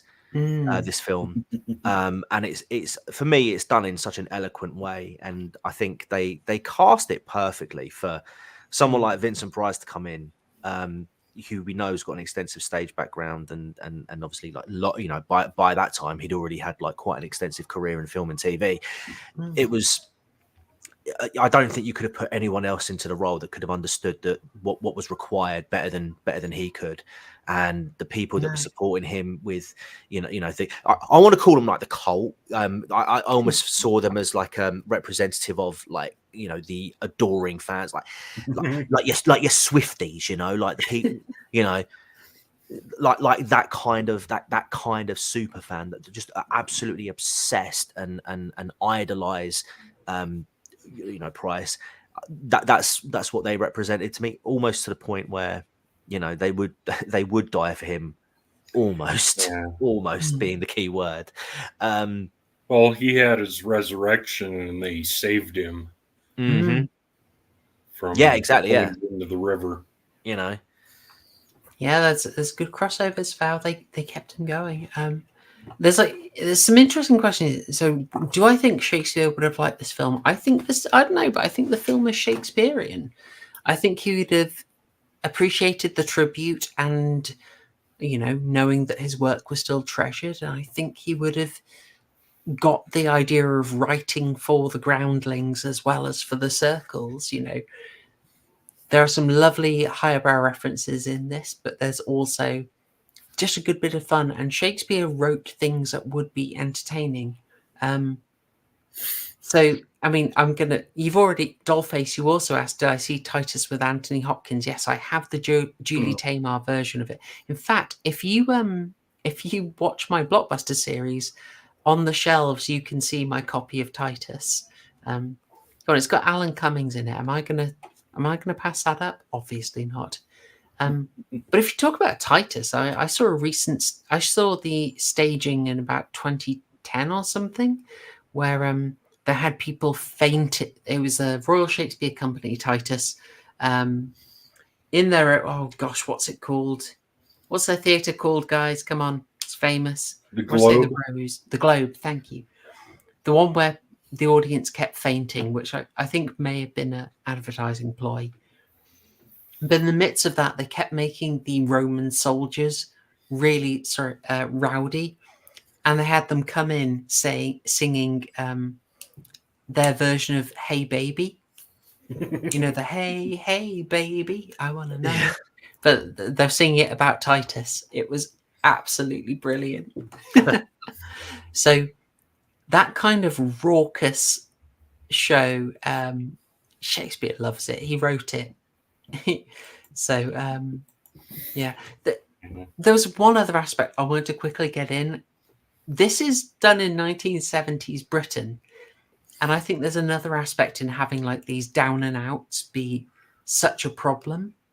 It's like, we've got to remember, this is a Britain that also recently put out A Clockwork Orange. Like, Labour government, it was a series of there was a lot of concern about social unrest and a feeling that everything was kind of collapsing.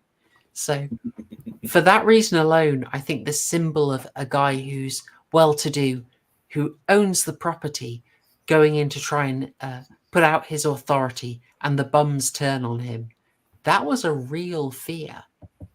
I think that would have massively spoken to people in the 70s in Britain watching this. I mean, it's disturbing enough for me now. It's like, it's got that zombie attack feel where suddenly he's surrounded and he's like, it's getting a bit Brixton in here, you know? Suddenly, like, the rules of civility do not apply and you get a little spooked by it. Yeah. I found it so powerful. I loved it. Sorry. That was my tangent over with. And since people are posting their favourite Shakespeares, we've got good comments from Patrick Batman, liking Coriolanus and Titus Andronicus. No, guys, it's King Lear. It's King Lear for me. Which is why I'm so glad that Lear is at the end of this. Anyway. Sorry for the derail. Where would you like to pick us up? We go on to Mr. Sprout, who goes to bed. Well, it opens up with his wife in the bedroom. Just so good. Being surprised by a huge trunk that had been delivered. So and there, Sprout tries to drag it out and fails miserably. So we'll just have to get it out in the morning. It's hideous. And they lay down, go to sleep. He starts snoring and she slaps him. And once he falls asleep again,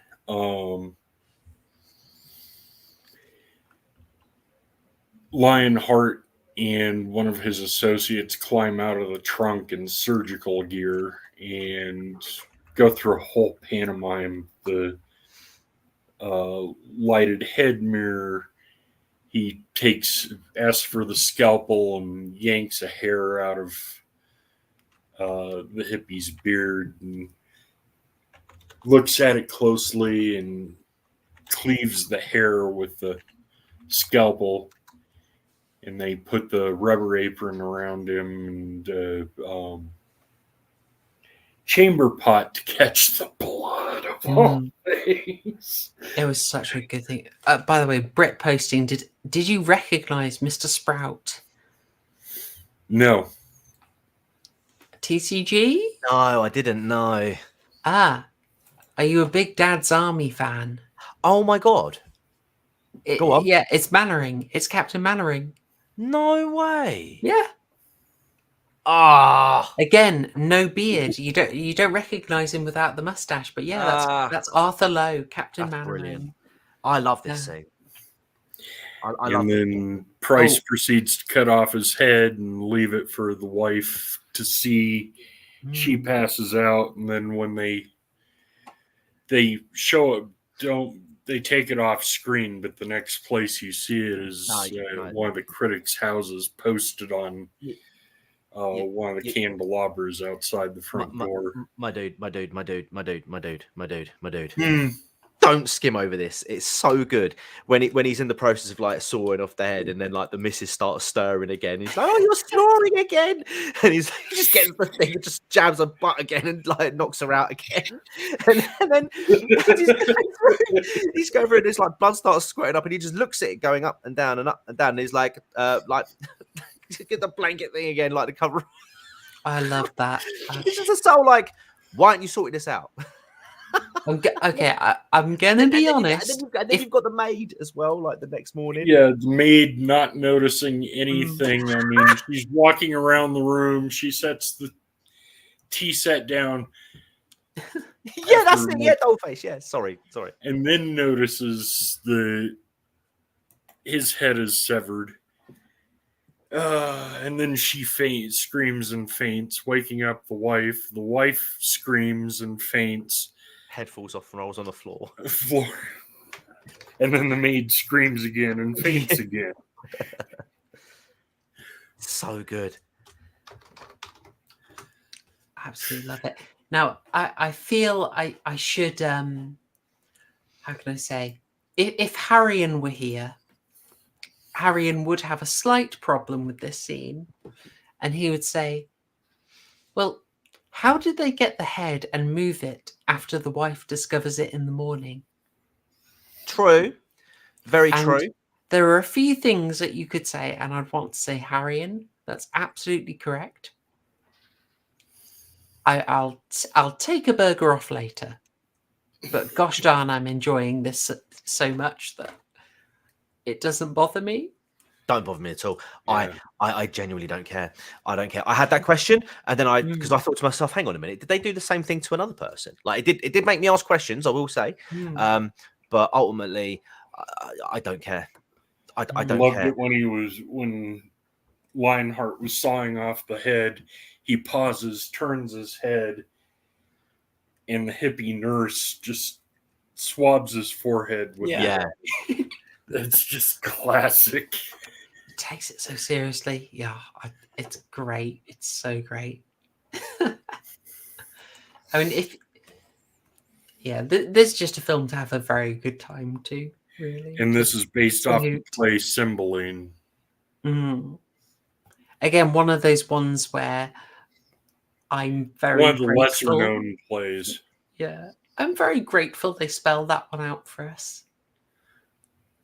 Good points here about Arthur Lowe also doing the Mistmen cartoons. Thank you. Yeah. And I did not know the film The Ruling Class. Now, Joe has also mentioned a couple of beauties. We should mention this. I remember you've advocated Polanski's Macbeth before. And the Patrick, Batman, and Joe have both referenced Kurosawa. Yeah. In a wonderful bit of cultural appropriation. No one cares about it. It's fine. Kurosawa did a whole bunch of stuff inspired by Shakespeare. So yes, Ran inspired by King Lear. Really liked it. Throne of Blood by Macbeth. Slight deviations from the story, but it's a very good adaptation. The ending's brilliant. We should do more Kurosawa posting. Love Kurosawa. When I was going on, Ran, but I haven't seen Throne of Blood. So, have you seen Yojimbo? Yes. Yeah. When I was asked on Last Things Festival, I was really torn about whether to talk about Yojimbo or Everything Everywhere All at Once, and I eventually went for the more modern one. But gosh darn it, if he asked me back on this year, I'm doing Yojimbo for that. Apologies, but yes, good recommendations. We like a bit of Kurosawa here when we're not horror posting. Sorry. The next one I think was this deeply problematic portrayal. Yeah, Trevor Dickman, very handsy critic can't keep his hands and his eyes off of Edwina. Yeah, And I she- really didn't recognize Diana Rigg as in this outfit, to be honest. She looked really different to me. It's the wig and the loose blousing. Well, and she's painted completely differently, I think.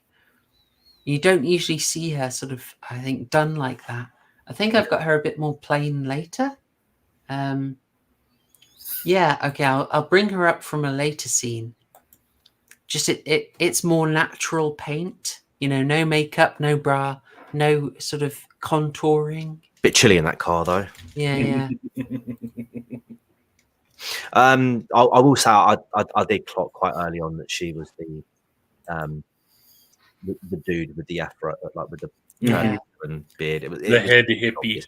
Yeah, it was very obvious. Yeah. But Also you know what? funny. Also funny because, you know, obviously in Shakespearean times, you wouldn't have women on the stage. Mm-hmm. So you'd have had lads dragged up. Whereas in this one, you've got the inversion of it. Yeah. Good. It's a good shout. Again, it's, you know, it's paying homage to a great, isn't it? Yeah. And I love Vincent Price as Shylock, the Jewish moneylender, the yellow-brown robes, the sumptuary laws, and all the gold around him. Yeah, the way he delivers the lines, he delivers it in quite a feminine way as well. Makes Shylock really quite sort of sinister and Weasley. I loved it. I loved it. The whole. I also found it very satisfying that they. How can I say? This one is probably a bit better known, so you find yourself wondering, like, well, hang on, he doesn't die in this, so how does that work? Yeah. And so when they say, yeah, Shakespeare kind of cheats, so we rewrote it, I thought, yes, brilliant. Big fan of that. They take the pound of flesh straight through his chest, grab his heart, weigh it on the scale, and it's almost 1 pound exactly, and trim off a bit of the heart, and 16 ounces exactly. So, and then when so good. Which one? It's Devlin and the police inspector receive the heart and open it up, and just the shocked look. I like the mirrored interior of the box where you can see the heart from the top and the actual heart. There was another detail on that scene that I really liked. This might be a reach. I figure I should try and get a reach in. I thought the way they staged the heart being cut out, I kind thought of looked like how they did it on. They would do it in theatre. Yeah, I thought. Do you know what? I thought it was quite clever the way that Diana Rigg like sort of laid down or rested her head as he went and took it out. I thought it was quite a clever way of, quite a good little budget saving exercise there.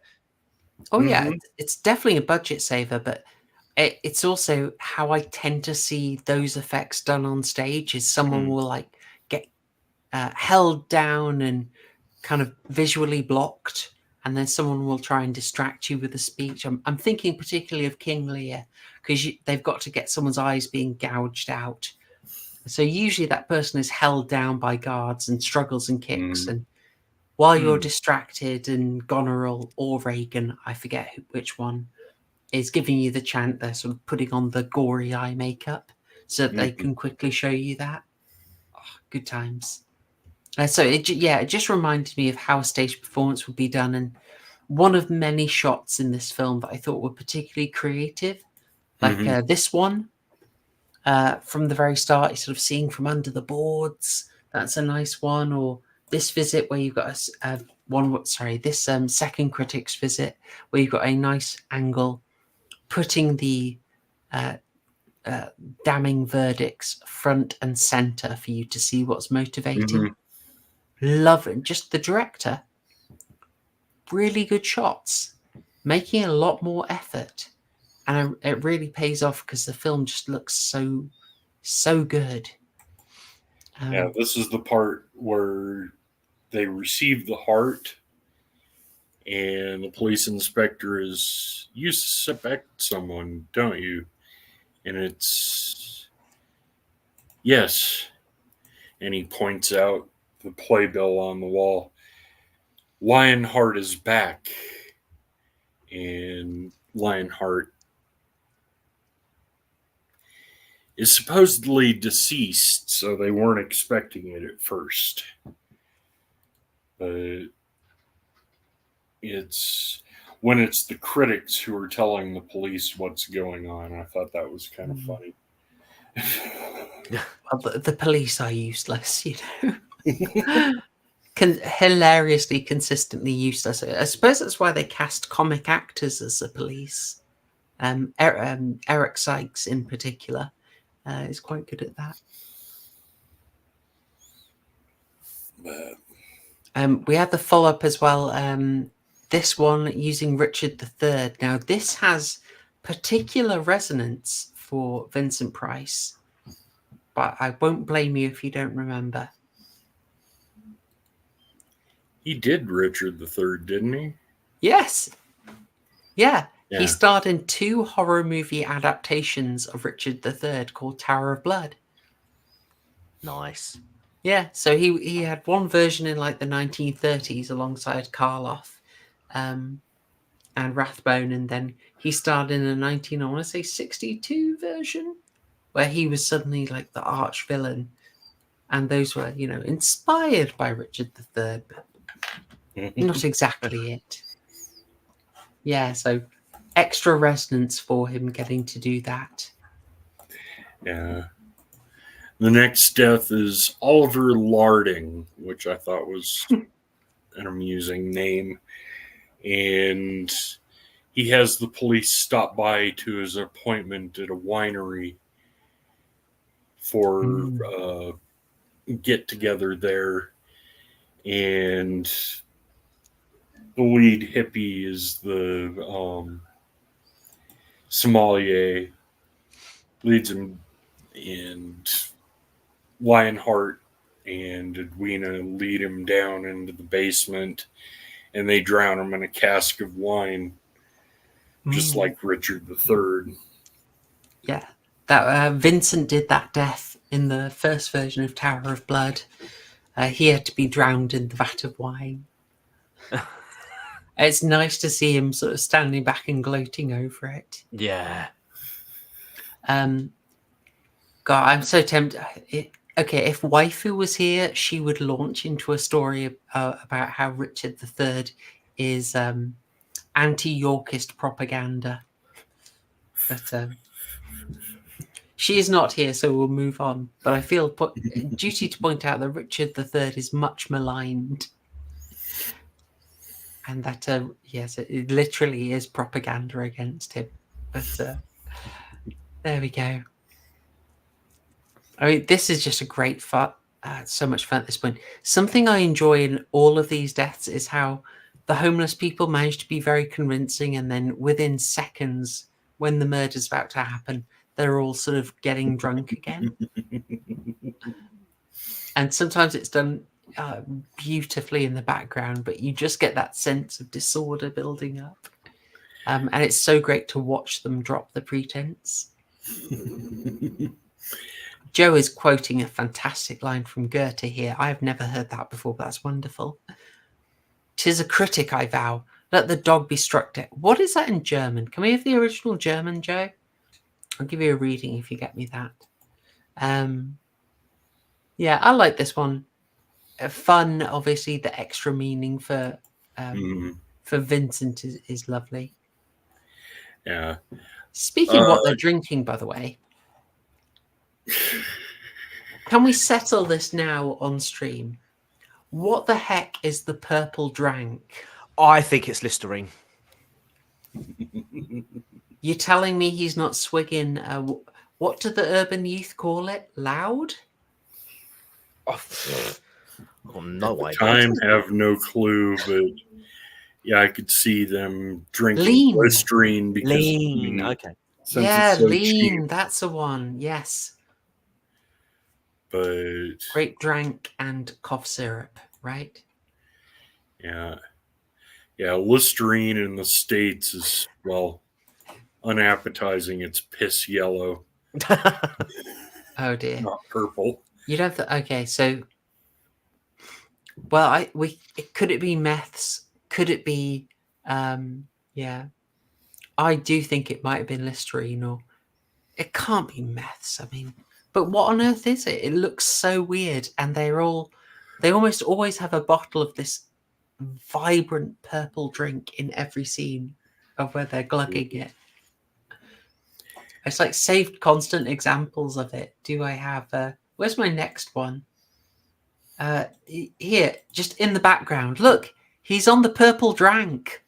Yeah. He's getting loose and loud. Oh dear. Oh, there Since we go. you loved it so much, did you want to do the Catherine, why do you confrontation? know how lean is made? Do we need to have an intervention here? Dead End Sattlant is right. It's clearly a bit of Impto. Yeah.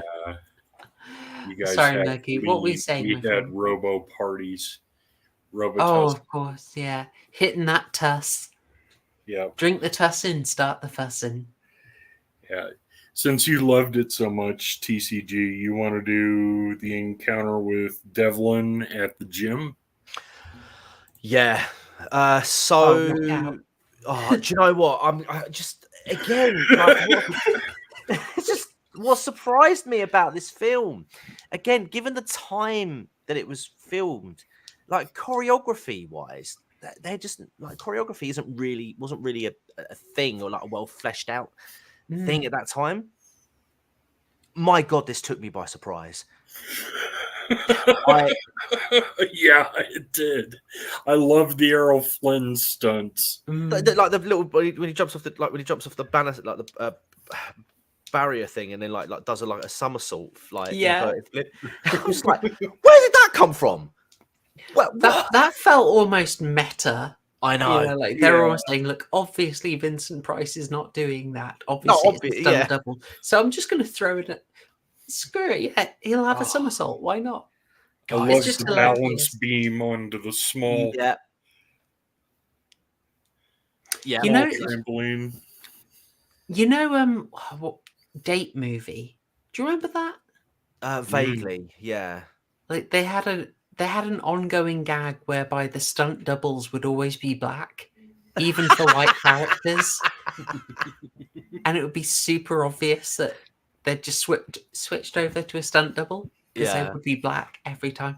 I kind of got that vibe from this. Just cover your face up and then be as super energetic as possible. But it's so much fun.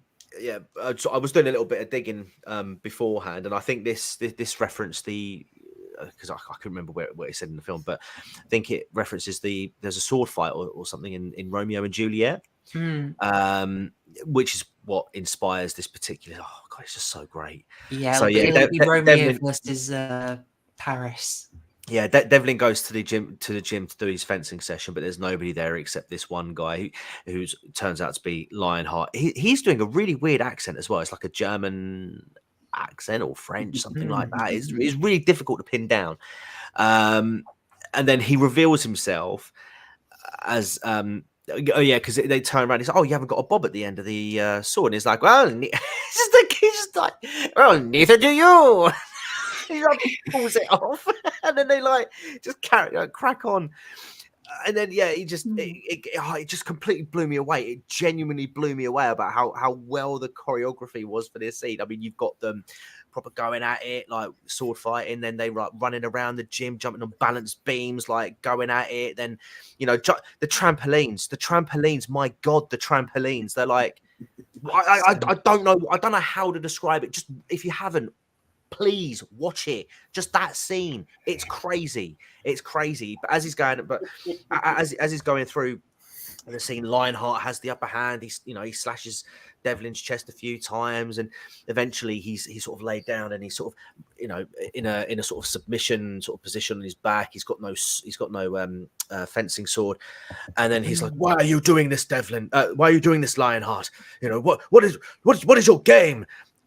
He's just standing there, and he's like, "Well, I see no reason to withhold my nefarious plan from you any further." And then it cuts to a flashback. Yeah. It's just like, I love it, because the bad guy always has to tell their story. Why are they doing it? But he just does it in such an over dramatic way. It's so good. He's leaning into the ham all the way, and he's having a great time. It's so good.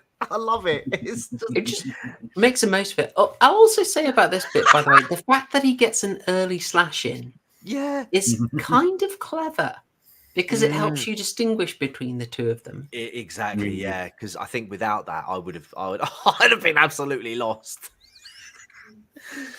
And then he's like, so you're gonna kill me. He's like, no, I shan't kill you, not today. Maybe tomorrow, maybe next week, maybe in a year's time, but I'm going to make you suffer, Devlin. And then then just carries on to the next scene where you get was it Meredith Meridew, the flamboyant, definitely late to live streams type of individual who is on my avatar today. Hang on, no, we're missing out someone. Oh, Poultry, sorry. Sorry, can I nab this one, because this is my favorite? Yeah, sorry, I skipped over one. Sorry, I beg your pardon. Yeah, this was that was a really good one as well. But yeah, take it away. Yeah, I mean, so the duel here is an absolute winner. Obviously, we love it. It just keeps escalating. They're having such a great time. But it's followed up with my favorite, which was the tribute to Othello, which is Mr. Sultry. Now, where do you say sultry comes from? It's instrument similar to a dulcimer. Interesting. I wonder why they went for that. Because in a lot of productions of Othello, one of the music players always plays a dulcimer or a psaltery. Fantastic reference. I am not musical. It goes over my head. So the basic gist of this is that, as you were explained, in Othello, Iago convinces Othello that Desdemona, his wife, is cheating on him, being a right hoe, and therefore, eventually Othello flips, strangles her. This was the most comic one for me, and I was just having such a great time at this point. I was laughing my head off. A note is delivered to the critic, Sultry, saying, get back, you'll learn something about your wife that might surprise you. And Vincent rocks up looking a little bit like Robert Englund. What do you reckon? Oh, my days. Thank you. I was thinking to myself, Jesus Christ, he really looks familiar. Yeah. And that's it. I reckon so. And this goes pure Carry On. It's like a Carry On scene. I absolutely blooming loved it. It was hilarious. The wife's just getting a massage, but the sounds she's making... There's so much innuendo. It is absolutely brilliant. But you may notice a subtle point here. There is outside the room, there's a statue, and there's a statue in here. And who's this? It's a massive black guy. It's a statue of a Moor, like Othello would be. So it's like a nice tribute that there is a a large swarthy gentleman in here as the wife is being pleasured. I just thought that was such a cool detail that they included. Because it is Othello that they're referencing. Of course you want to have that guy in there. There's a really great shot later when Devlin comes to the crime scene where the Othello statue kind of looks jubilant afterwards. Yeah. They didn't need to include it. They made the reference, but the fact that they got that in, I just thought was a lovely attention to detail. Great stuff, as well as just being the funniest scene. Harrion would, of course, flip out if he were here. He would rightfully say, the second the guy enters the room after hearing his wife, what sounds like her being absolutely rattled. She would, he'd see, oh, she's getting a massage. Like, it's not like Vincent had his trousers down, but it doesn't matter. He hang on, because no. he could no. I mean, we know what some massage parlors do with those fingers. Am I right? Happy endings. Mm-hmm. This used to be such a nice family stream. He doesn't have to have his all I'm saying is he doesn't have to have his trousers down to be able to give her a deep, thorough massage. Would have helped sell it. I think would have helped sell it. Just him standing there and doing it, and then just like casually like pulling his trousers just to make it that bit more convincing. Not going any further than that naturally, but just saying like, "Oh, you've caught us." Oh. Yeah, I like the when he punches through the door and it's a cardboard door. Oh yeah, yeah, a great stuff. But quickly being able to say, like, the fact that he didn't immediately get lamped. I mean, I'm sorry, but cardboard doors. The walls were clearly paper thin. It was. She was never. She stood no chance. Well, we'll say, Harrion would have probably brought this up, but I would like to think that he'd be having such a good time. He'd get the comedy and he'd say, nah, fair enough. All right. Yeah, I just love that. A little attention to detail was fantastic. Yeah, Sultry ends up smothering his wife, and then the comments made, well, he's old enough, he'll spend the rest of his life in jail. Yes, so that's another critic busted. We then go on to, I believe it's is it Chloe Moon? Yes, played by Coral Brown. Do I actually have a photo of her? I don't think I have. I'll go back to the crowd scene because I've got her in there. There she is. There's Coral Brown. Devoted wife later. But we do have the most amazing, I mean, they're having fun, aren't they? Yeah, it's like honestly, this is just a side to this geezer that I never thought I'd ever see, and he is quite camp. Don't get me wrong. I can imagine him like getting down and doing stuff like this, but from an acting perspective, I just didn't imagine it like. I didn't imagine doing the disco thing, doing a disco fever thing, That shirt. I mean, when you've got the time to pause on it, that shirt is special. Now, chat, I will risk a copyright problem for you because if you have not done your homework, I hope we are selling it to you. I need you to see the introduction. I will risk the copyright. All right. Get the chair.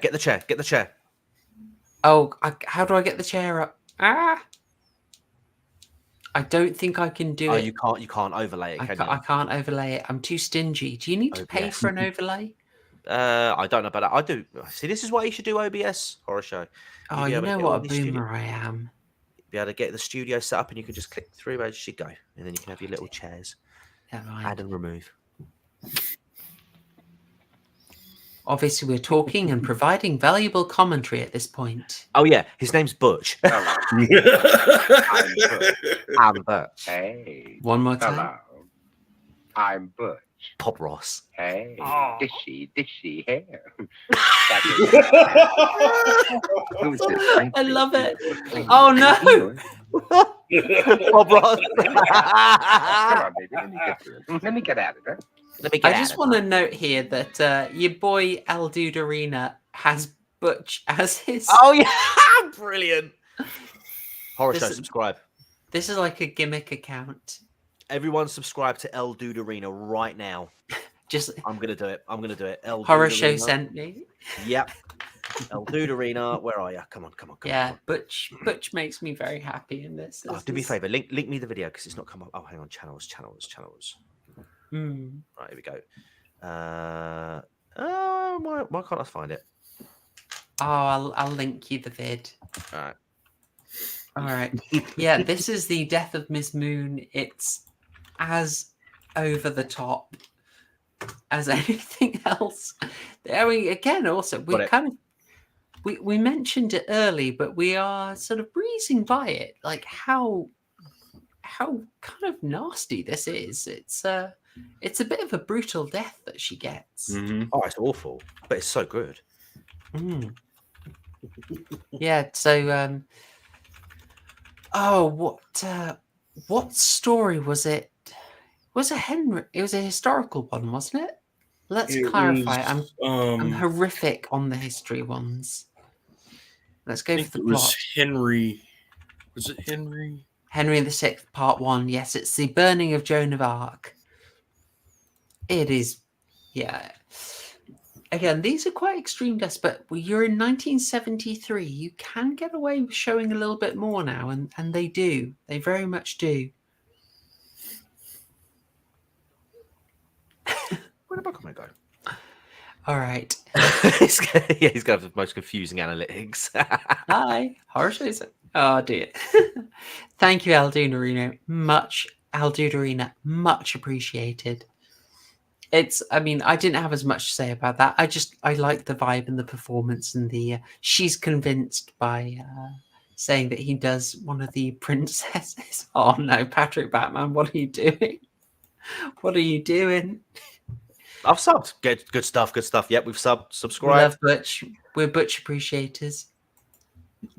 We have a brief visit by Devlin to sort of bring over Edwina, who is sort of maintaining the fiction, but gives out the impression that she could be drawn over to the side of justice. These scenes were shot in Windsor. Bit lovely. And also a nice one where you see her applying stage makeup to someone, giving you the hint that she is experienced in it, as we will later find out that she has been disguising herself wonderfully. But I don't have as much to say about that unless you guys had anything. I thought, do you know what? I thought that the costumes and the disguises, just generally speaking, for all of them, I thought were really good. Some of the, just the, I think the effort that went into it was evident for people to see. Again, it just surprised me, man. It really surprised me. I was not expecting this film to be like this. I just thought it was going to be some sort of serious sort of horror film that we've seen him do time and time again. This was completely left field for me, and I love it. Yeah, it's great. I always say, like, I struggle with horror comedy, but this one absolutely lands it. There is moments of actual scare, and the comedy lands amazingly. So, yeah, it's a delicate balance, and they manage it. Diana Rigg, I think we haven't given enough kudos to. She is so fantastic in this. Yeah, she is good. Yeah, she's good in everything she's in. I haven't seen her as a deaf one. Obviously, she'll have been a bit of a sex symbol at the time, won't she? For her work in the Avengers. Yeah, she was that leather cat suit. Wow. Well, I mean, people might not be familiar with that, and obviously, we're wanting to do give people a good impression, right? Can I find her in the Emma Peel costume? Can I even show this on YouTube? This is filth. While you're bringing that up, I'm just, surely you guys know about the Jay Slater case that's going on at the moment. This kid's gone missing from Tenerife. Yeah. So apparently the mum is now withdrawing the GoFundMe money, which is now sitting at £36,000. I don't know how authentic this is, but I've seen a post which apparently is from Facebook, and in a nutshell, some of that money apparently is going towards the people who are working with who are working as part of the search teams. But she's going to be staying out there for a bit longer for accommodation and food expenses. Yep. Okay, fine. You want to be close to where your son is, of course. But they're also going to be flying over a bunch of other family members and friends as well. Man, I'm getting vibes. I'm just saying, like, normally I want to sit back and wait. I'm just sitting, and all I'm saying is I'm waiting. I'm sitting and I'm waiting and I'm note taking. And my God, nice. Yes. 90, was it 60s? 60s, the Avengers? Yes. Scandelabra. Oh. No one else subscribed to Butch Clip Guys on 666. Just, you know, something has happened to these streams in the last month. Every time we've got transfixed by a particular sultry. Are you sure we're not doing the horny streams now? I tell you, maybe we're warming people up. You know, we're fluffing them for that arc. We're maturing with our audience, aren't we? Yes. I don't think that's the. Is that not what they you say? Want to use? I would know. You know, more. I'm a humble horror film appreciator. I don't know about this obscure lingo. You know, let's move on. But I mean, if you want to back see to you, family Murgoot, friendly, if you want this one.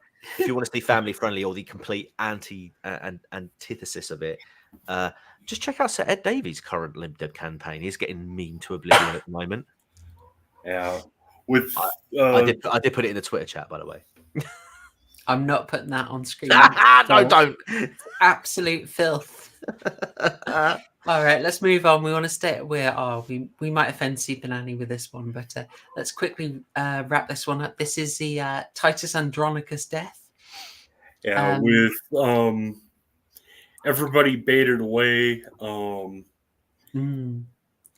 Lionheart and his crew go into Meridu's house and start fixing dinner for him. He's so chill about it when he gets in. Yeah. No, how did you get into my house? Just. And Meridu's dropped off by the police, and he goes in and, well, I fixed you a gourmet dinner, and sit down, enjoy. And everybody's kind of misbehaving. And Meridu, throughout the movie, has had 2 toy poodles with him at all times that he talks to like children. And he also really reminded me of Jeffrey Tambor in that episode of Tales from the Crypt, if you guys remember that. Mm-hmm. Maybe a niche reference, but he's very effete and effeminate, and rather large.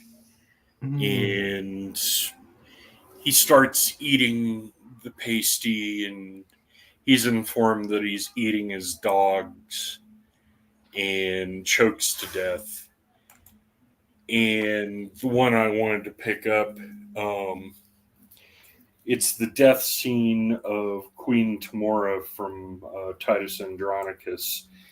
And it's a hint as to the sexuality of Meridu. Dollface has a comment of the night. Oh, okay. There are 2 dogs inside you. Please don't get the song out. Please don't get the song out. Please. All right, I won't, because it's in. But yes, Murgoot, that's a great observation. Yes, it's Queen Tamora, and well, it's not really his sons, and he's a different kind of queen. But you know, we'll let it pass.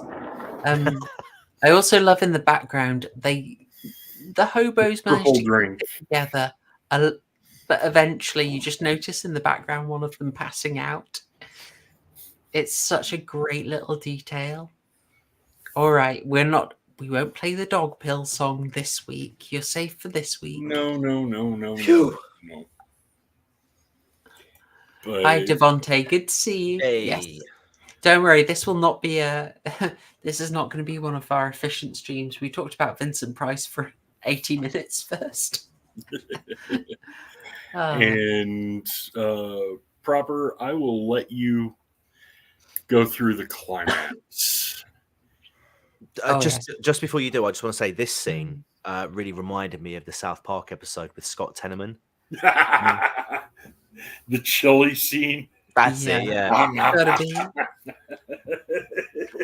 Gotta be. Well, I mean, it's your parents. I can see it. It's. I mean, this scene is sadistic. It's got all the lovely background details. It's got a genuinely nasty reveal of the second pie, but the way they choke him out, like force feeding him, is absolutely. I did find it quite disgusting. So we're getting that efficient comedy horror. It was hilarious, and then genuinely got horrific. Mm-hmm. Poor guy. I do love. Sorry to again just derail, but I do love how the motive for his actions, Lionheart's actions, I think are like reduced to like 2 or 3 just flashbacks because the film just goes straight into it. Oh yeah. I love that. No messing around. It's they gave him crap reviews. He kept them, and ultimately snubbing him for the Critics Circle Award did the job. But snubbing him for a guy whose surname was like Wooden, an interesting nod. But yes, so he reenacts that Critics Circle for the finale.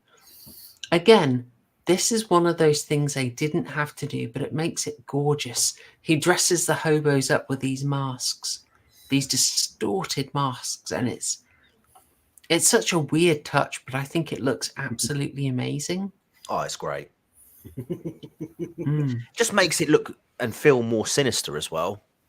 It really does. Oh, it's great stuff. And you can see all right from the very start, yeah, those two daggers that you will have seen in the poster for this film. They're there, and Price is reenacting it. We have the revelation that Edwina is the hippie helper. To absolutely nobody's surprise. Yeah. I'd forgotten it. It took me. It did. I let it pass for a while, and then I was like, "Wait a second. Wait a minute." Yeah, it was. I maybe should have got it a bit quicker, but yeah, I thought she did a solid job. Oh yeah. No doubt. Just yeah, it was. I don't know. I mean, I don't normally catch these things quickly, but I was like, yeah, okay. I caught it after the second time the hippie spoke. That's it. Yeah, it's like okay, yeah, that's higher pitch to be. That's in the female range. That is. That's not a high pitched man. And well, the first time I just thought the hippie was taunting the critic, but the second time around, it's like, okay. Yeah. Yeah, they're setting up their revenge. We're getting a Rube Goldberg machine. We're getting a precursor to Saw, and it's a slightly stretched tribute to King Lear. Hang on, you say a tribute to Saw? Yeah. So basically, you Lionheart said, "I want to play a game." For years, you have been overlooking me and criticizing my hard work in theatre. Now will be no more. You shall adorn me with the Critics Circle Award of 1970, as should have been the case originally. Failure to do so shall see your eyes removed, and the last thing you will see will be my daughter passing the award to me. Make your choice. That Vincent Price impression, it is getting there, man. It's getting there. They take the time. All right, I will slightly tism. There's a nice all right. They have stretched it a bit. So yes, in King Lear, my favourite, it's Gloucester's eyes are gouged out with thumbs, not with daggers. But I'll allow it because it's a nice bit of suspense. Of course, the trap gets snagged and they kind of leave it. I could feel Harrion sort of objecting to it, and because it gets snagged, the daggers pause right in front of his eyes. Although, when he's rescued at the end, they're nowhere near his eyes. I don't know if you guys caught that. Yeah. Oh, sorry. I need to actually share that one. Yeah. Again, I don't care. Minor continuity error. In terms of tension building, it absolutely worked. It did. Because Declan refuses to recant, and so they're going to do it. I genuinely feel like, while I was watching this, that the police were that incompetent that they wouldn't have made it in time. Or they would have got there and probably goofed up and bang straight into the old eyeballs. But yeah. Oh, totally. Genuinely, I could imagine that he'd get away with it, and then he'd simply say, the police arrive, and he just takes his bow, and then the curtains close suddenly, and then they can't find him. That doesn't happen because one of the bums kills Edwina with a statue. Yes, it becomes an inadvertent real life King Lear tribute. He gets to give some of the best lines. Well, the howl, howl, howl, not the harrowter, horse, a dog, a rat, half breath, and thou have none.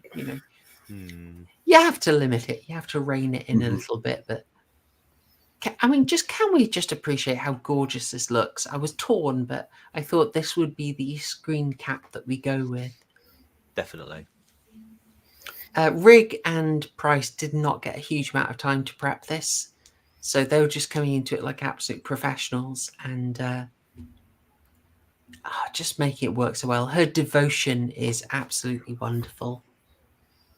I love it. It's a great relationship. The way she becomes so passionate, and it kind of reminds me like Amanda and Saw. She's dedicated to him. She tells the hobos, like, you got to appreciate your master, respect your master. Oh, it's so good. The Burbage Theatre, which is where he is actually, or was actually, the Putney Hippodrome. I was looking it up now. It was built in 1906, but had been vacant and dilapidated for more than 10 years before it was used in the film. So genuinely run down, which was really interesting. Unfortunately, it was unfortunately, it was demolished in 1975 to make way for housing. Packing in the Bomalians. Alas. But yes, it burns down. He is lost in an echo of his original fake suicide. I shouldn't have said that on YouTube. He climbs the roof with Edwina's body and basically howls at the sky, and the roof collapses in. And I love the final lines. The cop, well, how did he do? Well, it was an excellent performance. He overacted as always. Yeah. But he does know how to make an exit. Yeah. A great ending line, yeah. It also is just like the callousness of the critic is showed up again. So they're still getting a dig at the critic in the end. Critic is ultimately unmoved and never happy. I loved it. I just absolutely loved it. And then the film just ends. You got to love it. It's efficient. It's very efficient. Absolutely fantastic stuff. Something I didn't actually do was Douglas Hickox was our director on this. And there, he's apparently known for Zulu Dawn and Hound of the Baskervilles, a 1983 version. And I can confirm, because the name Hickox, it's a little weird. Don't hear that very often. He is, in fact, the father of Anthony Hickox, who we can blame for Hellraiser 3 Hell on Earth. Yes. True story. Boo! Get in the bin. Boo. True story. Yes, Devontae, 80 minutes. 80 minutes talking about Vincent Price. Come on, No, we are committed here. Devontae, that should read you guys only spent 80 minutes talking about Vincent Price. If it wasn't for Super Nanny, I'm sure Horror Show could have gone on for much, much longer. Oh, exactly. I am inspired by the fabulous Mr. D and his 8-part Warhol series, which goes on for literally about 26 hours. And I've watched the lot, and I'm thinking about watching it again. Now that's long man levels of commitment there. Oh, yes, yes. Speaking of Hickox, though, a quote from Wikipedia here. Apparently, what he said whilst about the film or about the cast was so good that all I had to do as director was open the dressing room door and let the cameras roll. Oh, when you're that confident with the cast that you've got, that's and honestly, it shows. It really shows. It's such a good. It's probably like one of the top 3 up there that we've covered since you started doing these live streams. I genuinely mean that. It surprised me so much, and well, think what we talked about in the extremely long biopic section. You know, in the late 60s, Vincent was like pretty ground down. He was pretty grumpy. He'd been put in these AIP productions, which were low budget. He was basically the only name. He wasn't liking the script. It was kind of beneath him. Sears was screwing him over by making him do tawdry commercials. He wasn't in a good place. Then he gets to do this, where he gets to do Shakespeare and work with proper actors. And he says, there's a quote from him in the bio where he's like, I'm actually getting to work with stage actors again, and it's a delight. You know, he's suddenly finding himself working with people he absolutely admires. Yeah. And I think that explains why he is so joyous in this film. He is having an amazing time, and everyone is, and you can just see it. If you had told me that this was a production nightmare, I legitimately would have been surprised at that. Like I say, the energy is completely the opposite, and I'm really pleased that that actually was the case, because it's just so good. It is so darn charming good. movie. Charming. That's a great way of putting it. Yeah, absolutely. Charming, good vibes, gore that actually works for like some genuinely scary moments for your serious horror fans, and then just like touching stuff with Vincent, and just amazing performance from Diana Rigg. I think I undersell her, but she's so good in this. But we are past the Super Nanny threshold here, so I realise we should probably start wrapping up and giving our closing thoughts and scores. I'm noticing Patrick Batman has got the first score in. Nice. And it's a good one. Yeah, it's a good one. So, TCG, would you like to give your closing thoughts and scores? 12. 12? Yeah. Well, hang on. There's no Todd in this. No, but there's Vincent Price. That statue was not Tony Todd. No, but there's Vincent Price. I will make an exception. I will allow it. These are my burgers, Horror Show, not yours, and I don't share. Okay. Nah, do you know what? I bloody loved it. The fact I went in thinking it was going to be one type of film, and it turned out to be a completely different type of film that I actually just bloody enjoyed throughout it. Nothing disappointed me about it. I know you can. Okay, there's a couple of inconsistencies and a couple of continuity errors, but what film doesn't have them? If we're going to be that nitpicky, you can find continuity errors in all films. what I love most about this film is it's a simple story. I love the way that it's sort of built up. I love the conclusion. I love the calls to Shakespeare, like the leaning on that. But what I love most about it is just how there's just this, I say, the energy from the cast that's just exhumed throughout the whole film. You just know it was a film that people enjoyed making, and I am so glad that I've actually been shown this. I would highly recommend it, if only for the sword fighting scene, because there aren't. I mean, look, all I'm going to say is Star Wars. Okay, Star Wars didn't have this level of choreography in their lightsaber fights. Exactly. And I mean, just whoever did the choreography for this film should have worked on Star Wars. That's all I'm saying. Well, you convinced Joe to give it 9 or 10 without even seeing it. Boom. No, I love it. I love to hear it. How about yourself, Murgoot? Did I ever try to get in the voice acting industry? No, I didn't. No. And yet you were hired for your voice for a few channels. Well, yeah. That was early stuff. Listen, I don't talk about them. They're cringe to listen to. Fair play. Fair play. Oh, loads of 10s. All right, Murgoot, what's going on? Okay. As I said before, it was a charming movie. I wasn't expecting it to be as good as it was, just because the AIP stuff had gone downhill so much. But it's one of those. It was surprising. It was hilarious. It was gory. I loved the Murgoot death. I loved the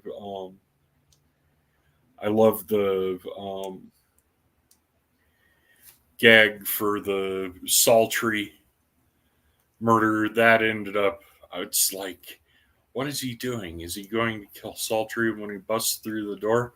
No, he gets Sultry to kill his wife. That was surprising. And the Merchant of Venice scene was great. I'm giving it 10 of 12 burgers, lots of ketchup, and lots of ham. Yeah, wonderful. You got there before me. Yes, wonderful. I'm busting out an 11. 11 very cheesy burgers. Oh, there's some ham on it. A whole load of ketchup, and maybe it's not to everyone's life, but a little bit of pickle in there too. One or two bits of pickle, I'd say. Oh yeah. And it's just a delight. I think the best thing you can say to sell this is it's a very original premise with a director who went out of his way to get some really strong shots, and a cast that is just up to the task to elevate the material, to make it a delight to watch. It's about 12 minutes longer than most of these films. Do you remember how I was saying last week that a 91-minute film felt like it dragged a bit? Yeah. It was. Whereas this one, 10 minutes extra on it, and you just sort of, still going, flying by, absolutely loving it. It's original, it's well done, there's gore for the horror fans, and it's just an absolute delight to see Diana Rigg and Vincent really getting to flex their muscles. Really good stuff. This was a hoot. I enjoyed it so much more, having learned a lot more about Vincent Price and seen more of his repertoire. This is one I would recommend to anyone. It's not my favorite of his. That is still Witchfinder General, but this is a second. So yeah, I'm busting out the 11 out of 12, and it's about as strong as I go with a recommendation, unless Tony Todd turns up. Patrick Batman has sent in a super chat. Thank you so much for sending £5. Giving a recommendation, not a horror movie. Okay, Rolling Thunder, starring William Devane and Tommy Lee Jones. 2 subtle pressure cooker performances deserves a deep dive. I am intrigued. Very intrigued. Let's give that a go. I think someone recommended Dust Devil earlier. I did watch that. I couldn't get into that as much. But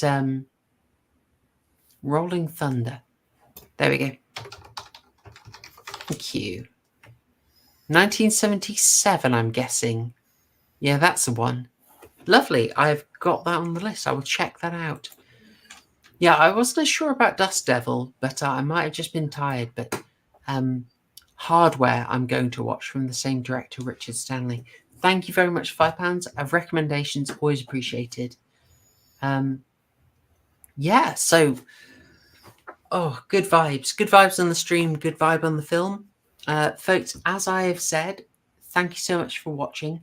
Next week, we are taking a week off because with Independence Day and Zero Seats Day in Britain, we're taking a week off basically. But the week after, we are back in with our underrated 90s gems arc. We will be covering For Definite, Shallow Grave and Meet Witness. And I did have a longer list, but I have been persuaded by a friend of the show that Wishmaster deserves a place. Ooh. I'm uncertain of it, but frankly, I'll listen to a good friend. She's always right. So there we go. Did you get to watch Mr. Frost? I've got the Odyssey up here, so I will be watching that and seeing if it's going in. I'm certainly intrigued by it. I think we should probably give it a go anyway. But yes. So, yeah, massive thanks, chat. Massive thanks, TCG and Murgoot. Oh, pleasure as always. I just want to quickly shill this actually. Rock on. As we're not here next week and we have been talking a lot about Harry in this evening and what he would think of this film, why don't you ask him next week over on his channel, as he will be doing an election live stream. He'll be staying up as long as he possibly can. And if you are around at about 10 p.m. UK time, there will be a election special Thursday night community quiz. So definitely tune in for that. Excellent. Yes, good chill. Patrick Batman's just come in asking, do you want me to recommend scary music videos in the comments? Absolutely. But I'll also open that up. Folks, if we had a suggestion for a topic based on scary music videos or a stream based on scary music videos, I like it. So if you've got one that comes to mind, leave a comment and we'll get round to it. But with that, we've got the...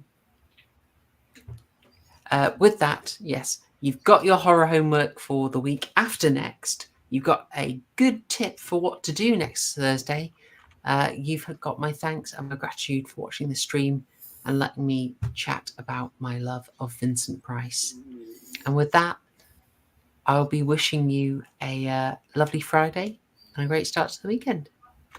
Thanks ever so much, folks. Thanks, y'all. Cheers. Hello. I'm Butch. Hey, dishy here. Can't wait to get my hat.